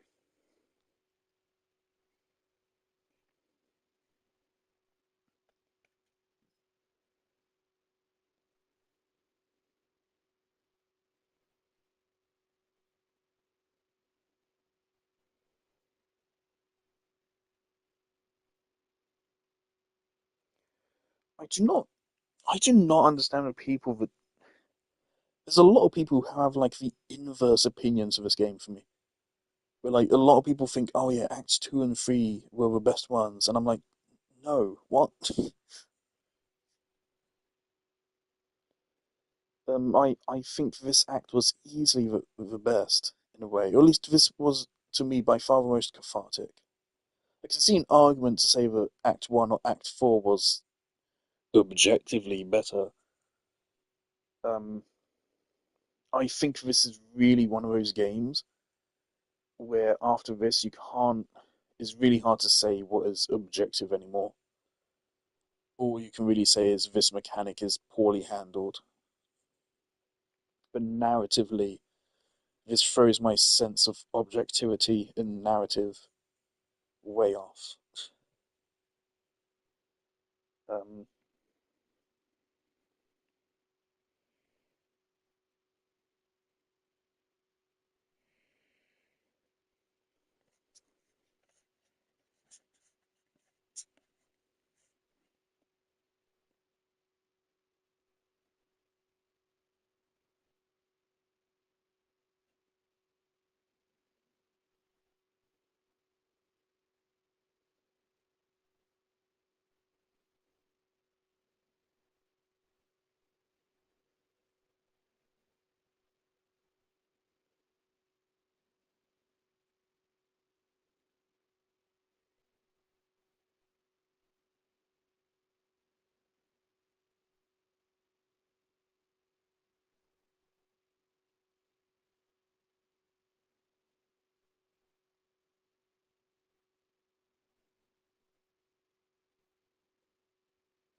I, I had a weird perspective. I said before, I felt like I was playing this community. Maybe not quite. I felt like an observer. I don't know if I truly felt like I was playing as the community, but I felt like I was observing them and I was still like a part of them. I don't know if it's hard to explain.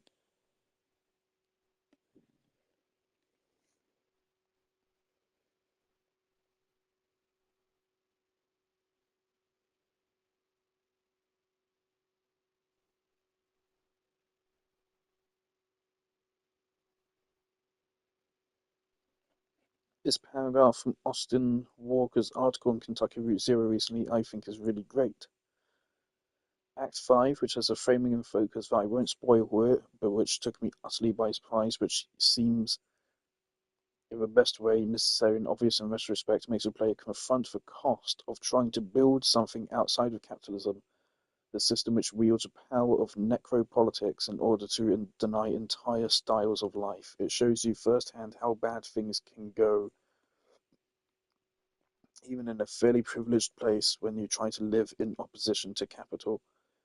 It underscores how capitalism can destroy your infrastructure long before you realize it's ruined, and only then does it ask you, should we still try to build a life somewhere else?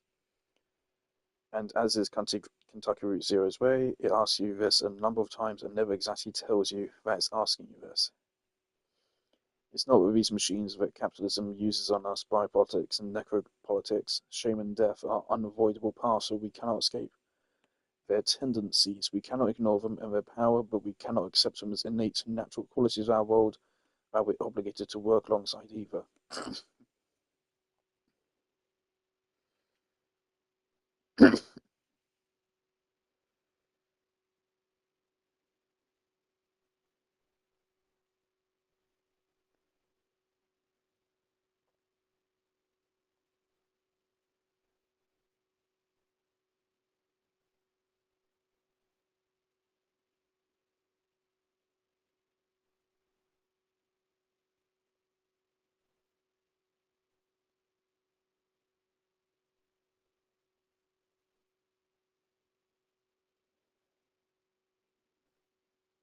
Oh, apparently there is a way to adjust the other knob on the TV. Doesn't actually do anything though, just some more channels. Kentucky Route Zero isn't a play, it's an essay in video game form, and Death of a Hired Man is its thesis statement. In a way, yeah.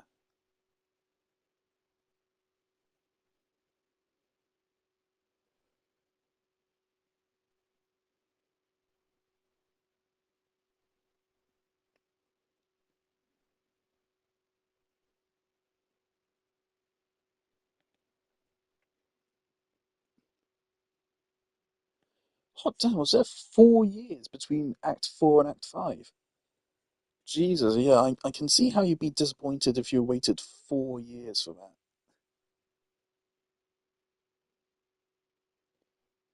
Purely just from like a content standpoint. So I think that's the shortest act there was.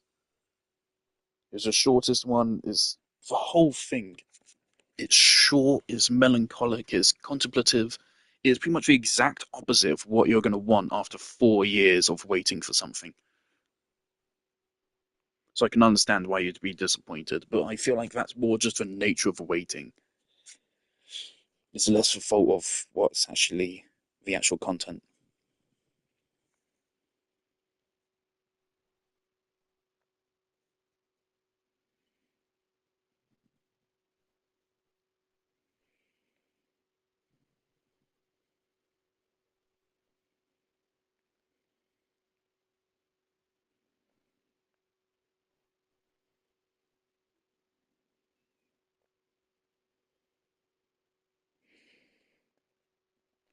Skatekov.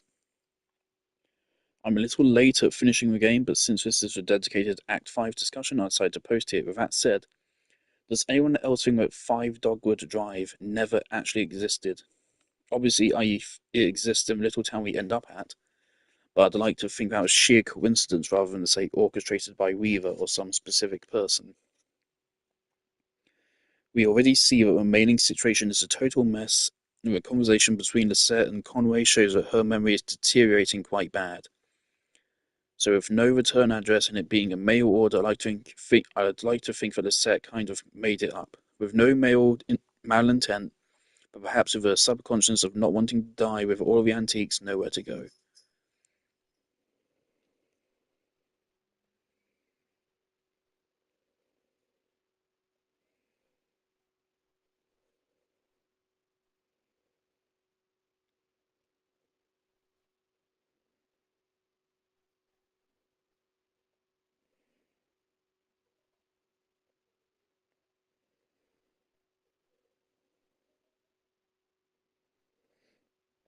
I do agree with a berserker punk who says the whole thing of Johnny and Junebug flirting with the idea of adopting Ezra thing is set up in Act 4 and becomes a mess in Act 5. Ezra can say many conflicting things, such as he's staying, going back with Flora, or going back to Julian.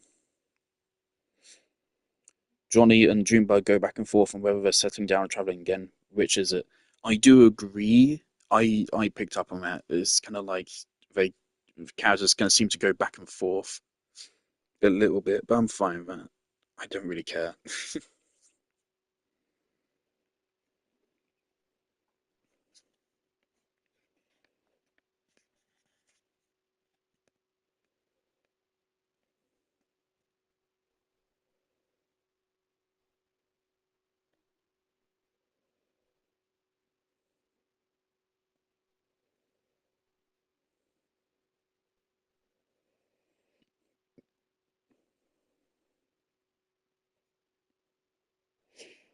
There's a counterpoint by Gerrymandius, which I also agree with here. Maybe I'm mistaken, but I've always assumed that when you're choosing options for characters, you're deciding their truth. The other two options then become inaccurate. You decide if the characters want to stay or if they're wishy-washy about it, and the game gives you those options. If your characters are acting schizo and don't seem to have any internal consistency, that's because you chose to play them that way.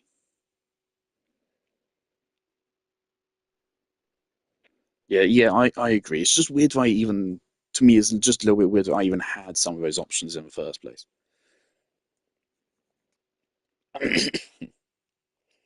I'm sorry, that took 3 years to make.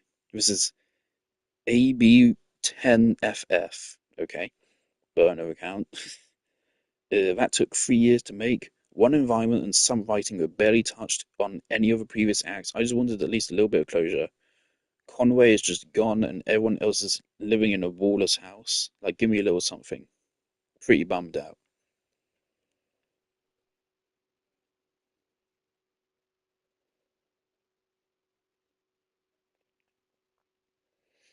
One guy, which is literally clearly a burner account, just responded, I feel like a lot of people don't understand how difficult and time-consuming game development is. Relative to the other scenes in the game, the town scene was massive with a ton of 3D models. You also had a lot more animations than usual. You have to remember it's only Tamas Kamensky doing all the art, models, texturing, rigging, and animations. Also, the tech system was different and there's a new camera system. Not to mention all the technical aspects and things that break along the way. I do concur. Obviously, game development is way harder than people think it is. Game development is incredibly, incredibly, incredibly hard. Incredibly hard. Um, that chapter would not have taken 3 years to make, not even for a single person. Um, my classmates could have made that in 6 months. I could give one of my classmates that act and tell them, recreate this, you have a year, and they would probably have it done in 7 or 8 months, I would say, probably. One person I think, could recreate the whole thing. It would be a busy 8 months, it would be hard, but they would get it done. I absolutely do think just seeing how long this game took to make, I feel like this doesn't feel like a professional games development studio. This feels like people just kind of made it as a side hustle, or not a side hustle, but like this was a passion project. This was not a marketable game.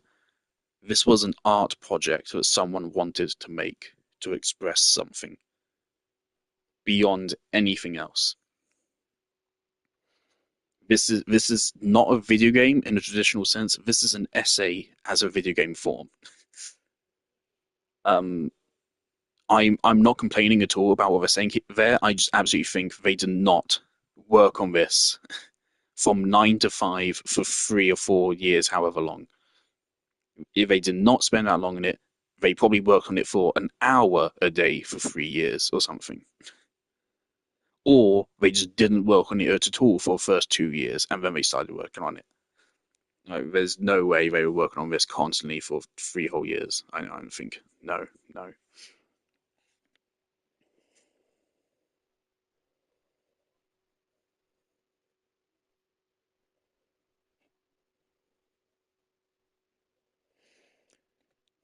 Frozen Panda, the op, responded, no, they've likely had it finished for at least a year or two, but as some other comments here talked about, but porting to console, working with publisher on 8 full language translations, redoing all the text after a breaking Unity update, a full QA pass, etc., take time. That is also a good point. Yes, that shit absolutely does take time.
I can absolutely understand some people hating certain things about this, but those are also the kind of things just are kind of why I kind of really like it.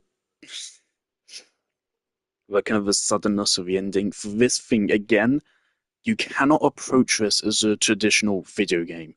If this is an experimental experience art piece, essay, which you need to be down for. This game is not going to change itself to fit you. You need to change yourself to fit the game if you want to be on board for it. And I was not really on board for Act 3. I don't know why I'm slagging off Act 2. I didn't really have any problems with Act 2 as I was playing it, but I just don't remember much of it. But I think Act 1, Act 4, and Act 5 are all fantastic. I really like how bitter this game is. I know that's the best way to put it. I've been here discussing it for over an hour now.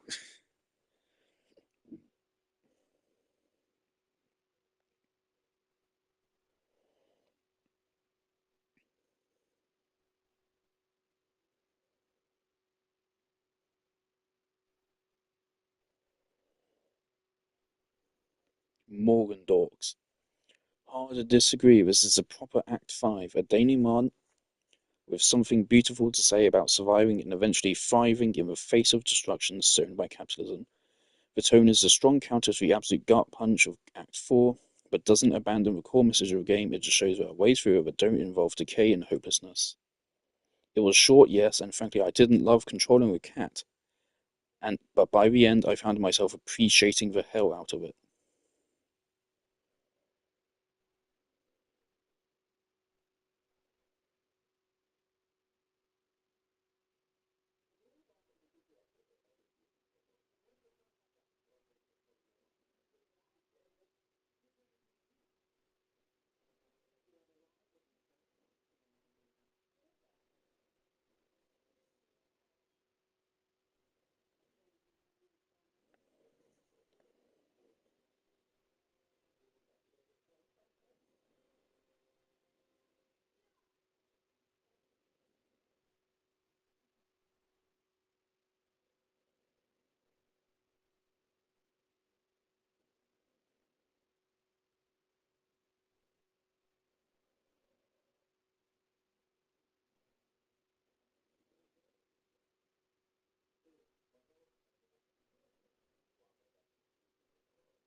Plato Karamazov. The entire game revolves around a consolidated power company and the Hard Times Distillery, which are responsible for the creation of the Zero, specifically the Elkhorn mining disaster and the continued indentured servitude of many of the Zero's wayward inhabitants to the distillery, including Conway himself. Acts 1 to 4 are certainly not a dream. I would have been extremely upset if they pulled that shit on us. Keep in mind that many of the things that happen in Kentucky Road Zero are based on realities of 19th century rural capitalism. Miners were indeed paid in scrip and in whiskey, which at certain times was used as currency because paper money had not made it to the western frontier, and mining disasters were quite common. There's one in 2010 in which about 29 people died, and there's a play about it. And don't forget Black Lung. Yeah, of course, I knew about money stuff like that. There's also I mentioned it, I think, for Banana Republics. Um, was it even that? I don't know. Something Wendigoon made a video about. I think it was Banana Republic and Chiquita, where they just had horrible workers' rights abuses, and the workers were like campaigning and protesting just to like actually get paid, because they were just getting paid in like company coupons that they could only spend at the company and stuff like that. And even then said coupons were like a cent for like 10 hours of work or something. Horrible, horrible shit. So yeah, a lot of the stuff this game depicts is just real. Just real. It happened. People lived through that.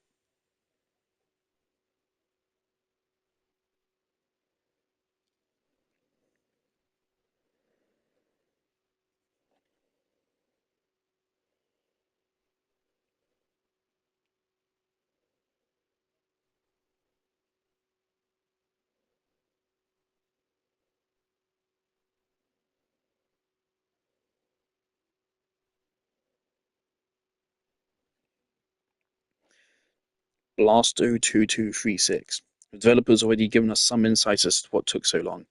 We had to completely redo the text system due to changes in Unity, and that created additional problems for localization for console versions, which itself was already a pretty massive undertaking for a small team. If I remember correctly, Act 5 was largely complete since about 2017 when the TV edition was announced, and they've been working on other things since then. They also said in an interview today that this has been the planned ending since at least Act 2 was in development. I'm not in any way disappointed at its length. I wept during the funeral, which also in some ways felt like a funeral of Conway and Weaver and the others that have also been lost during the way. There was also a delightful scene earlier in the game where if you took the game piece from the very beginning of Act 1, Shannon pulls it from Conway's jacket and gives it to Emily, Ben, and Bob. I'm sure one of them has an uncle whose basement they can play their game in.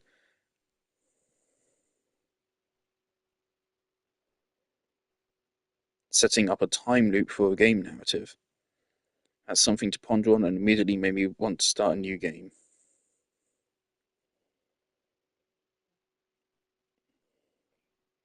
All in all, the journey was the reward with this game. I thought this was a highly satisfying conclusion to a game that I would play and enjoy many times over again in my lifetime. Hello again, Harpy.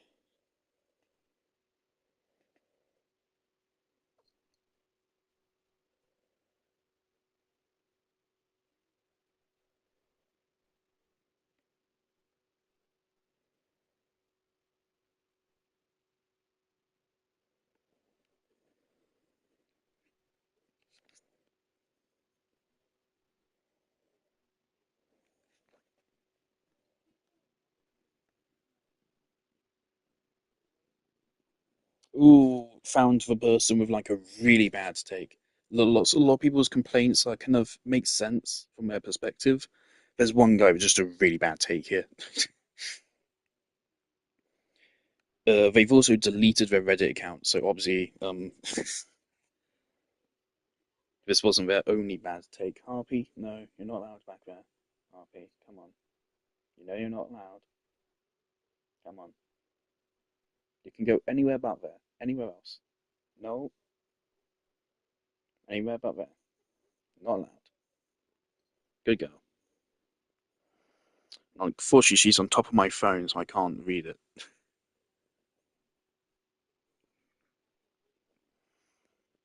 Mister, lie down.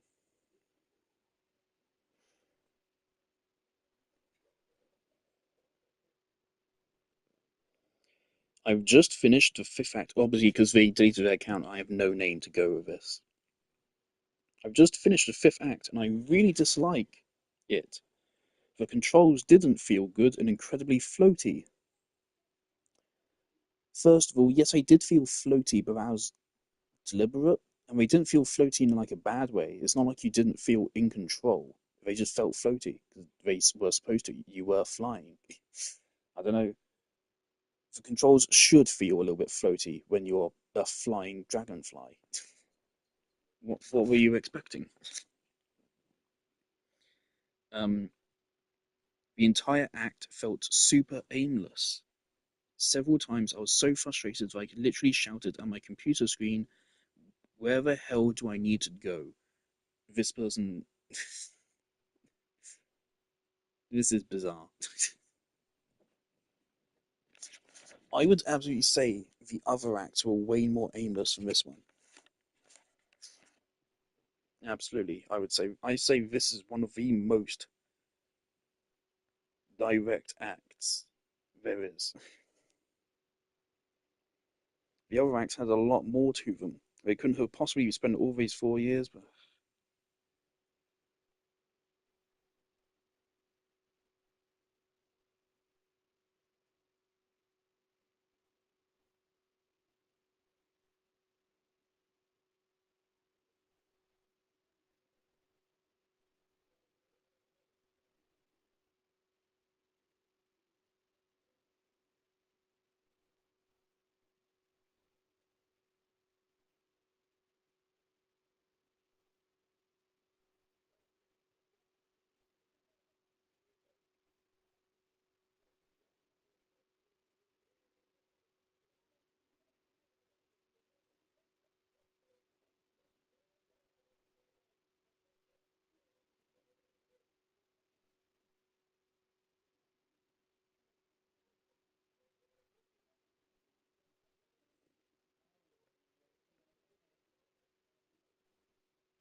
okay. Unfortunately, the last comment on this thread, the last comment I have to read, is just someone complaining that the iPad version of the game is bugged.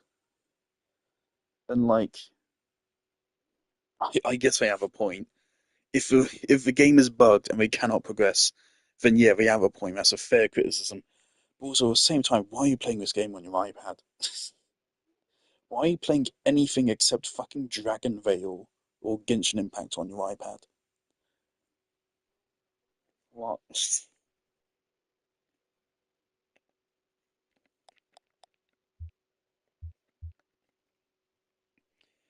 Um, I thought I kept the dice.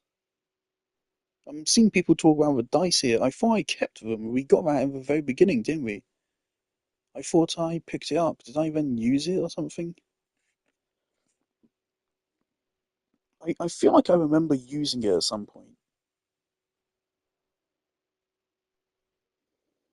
I don't know.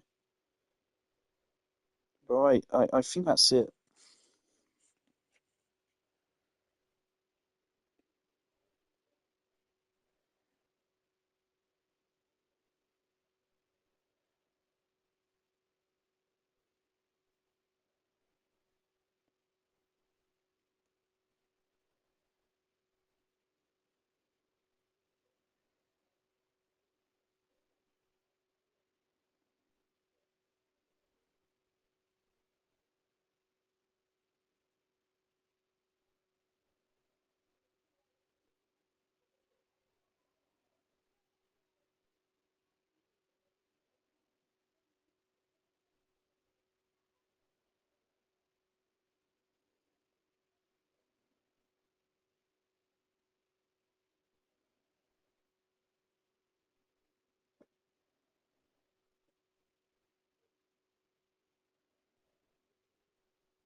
All right. Oh, let's look at trophies.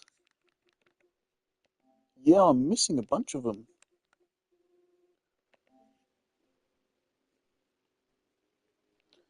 Paperclip Labyrinth. Follow the bureaucratic loop in the bureau 3 times. Listen to the organ performance in the bureau. Win the claw game at Samanida's.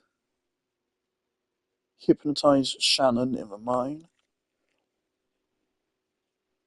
Find Phil and Jane on the Zero. This is funny because like I actually spent very little time on the Zero, didn't I? Yeah. Watch Flora launch her paper boat. Find Flora's boat in the distillery. I died in Xanadu. Learn about 12 dishes in Samanidas. Answer the phone in the rum colony. Walk the Sears earthwork path in the town. Complete each of the acts, and then there's one for completing Act 4 a second time. Huh? One for each of the interludes, and that's it. Okay, so kind of just random specific things which you'll get if you fully explore every single environment. Oh, whatever. I'm not going to go back for any of those. I definitely will try to find some further discussion of this game, but I do not think this game is particularly well known. I do not think this game is particularly popular. 571 ratings on PlayStation Store with a 4.13 score. I'm a little bit torn on what score I want to give it. I'll give it 4 stars, sure. So I absolutely think the middle of the game is a bit of a slog. Definitely, a little bit. Definitely. Acts 2 and 3 are real sluggish to me. Act 2, way less so, but still a little bit. Act 3, just, oh.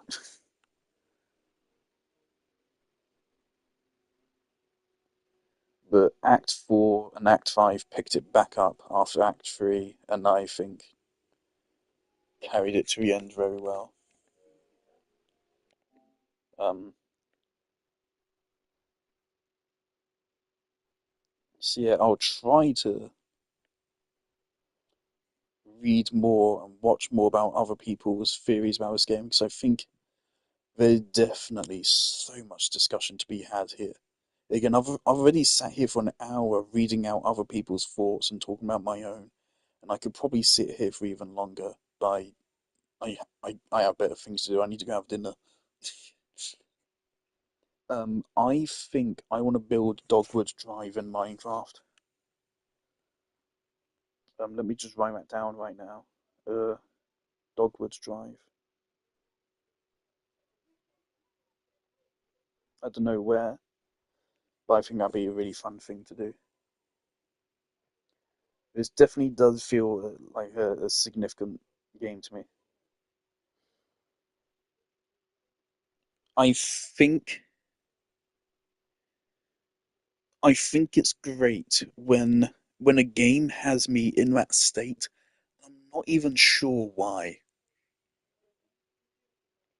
Because in a way, that means it's actually touched you so deeply that it is in your fucking subconscious.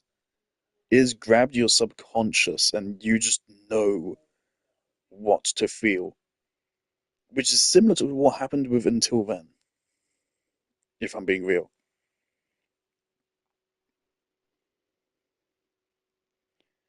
Um, but yeah, this game works really well, I think. And even Act 3, my distaste for Act 3 might have been because I was in a bad mood or I was bored. I definitely do think this game is in danger of getting boring. Actually, yeah, let me talk about it a little bit more critically. I've been talking about so much about analyzing the story and stuff. Graphically, great.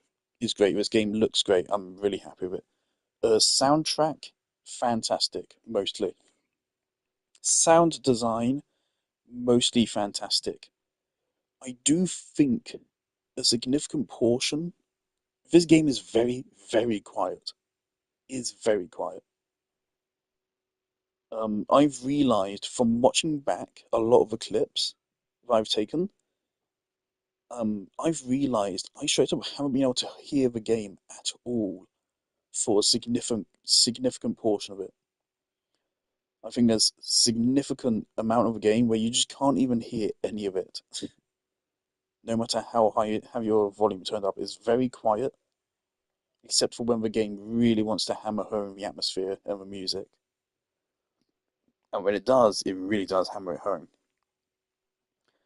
Um, since the game already has some voice acting, I absolutely think it would benefit from the Disco Elysium approach of, I don't know why I say the Disco Elysium approach, of having the game be fully voice acted. I think the game would benefit from being voice acted.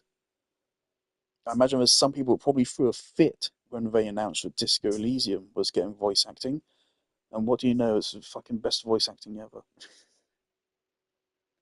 I think this game would have benefited from it. But again, this is less of a game and more of an art piece. So if it was a conscious decision, which I imagine after so long working on a game, it probably was, um,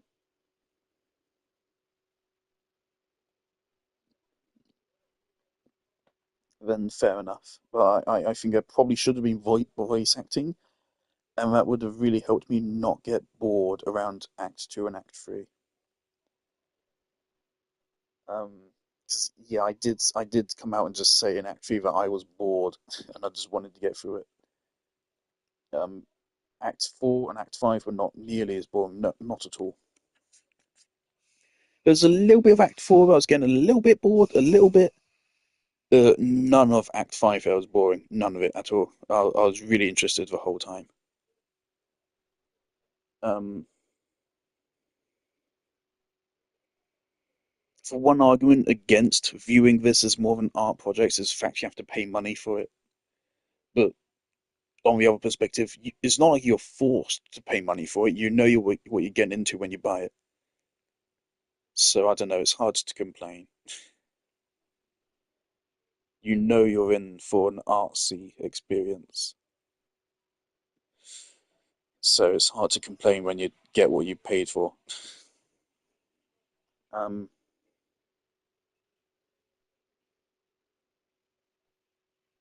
yeah, I'm glad I played this. I think it was real good. I do not think it was a legendary masterpiece, but I like that ending. I like the game's atmosphere. It was amazing. It hit. Um, I think I'll be thinking about it for a while. I think it was really good. Um, but it's very much an artsy game for people that want something very arty rather than a video game. There's a slight distinction there, a very slight one. Obviously, video games are art. I'm one of the strongest proponents of that. You'll find no one who's willing to fight as fiercely for a viewpoint that video games are art as me. I just mean video games like to have chapters and levels and combat mechanics and parkour and level design and characters where this is much more of the depiction of a parable. Again, this is more of an essay delivered in the form of a video game. Hello, Cody. Welcome back.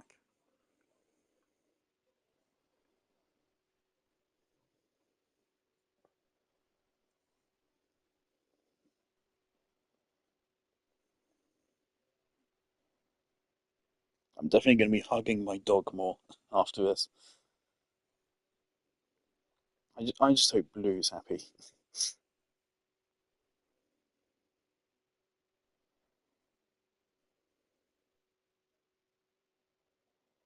There's so much symbolism, so much symbolism. I think I will be thinking about the game for a while yet. And Cody's gone because he can hear a car outside.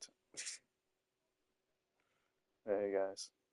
Oh well, well, short-lived. I am definitely not. I do not think this game has much replayability. Again, I'm fine with it not having replayability. Um, Actually, let me check. Is there a scene selection? If there is a scene selection, then I think I'm chill. But I don't think there is.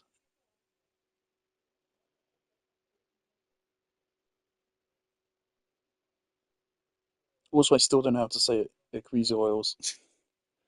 Was obviously the symbolism of horses starts right here at the very start of the game.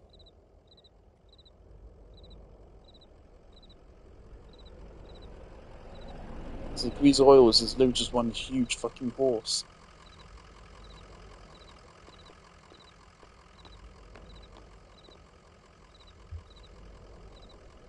Oh, it's weird to see Conway again.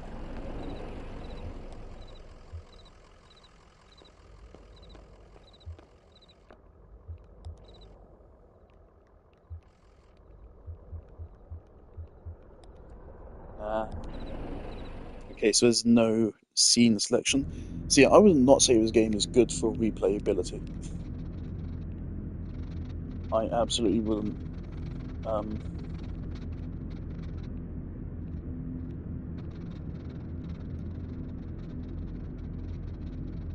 it this game feels way longer than it actually is, most definitely. Again, it's literally just reading. I think this game would work a lot better as a game for people if it had voice acting.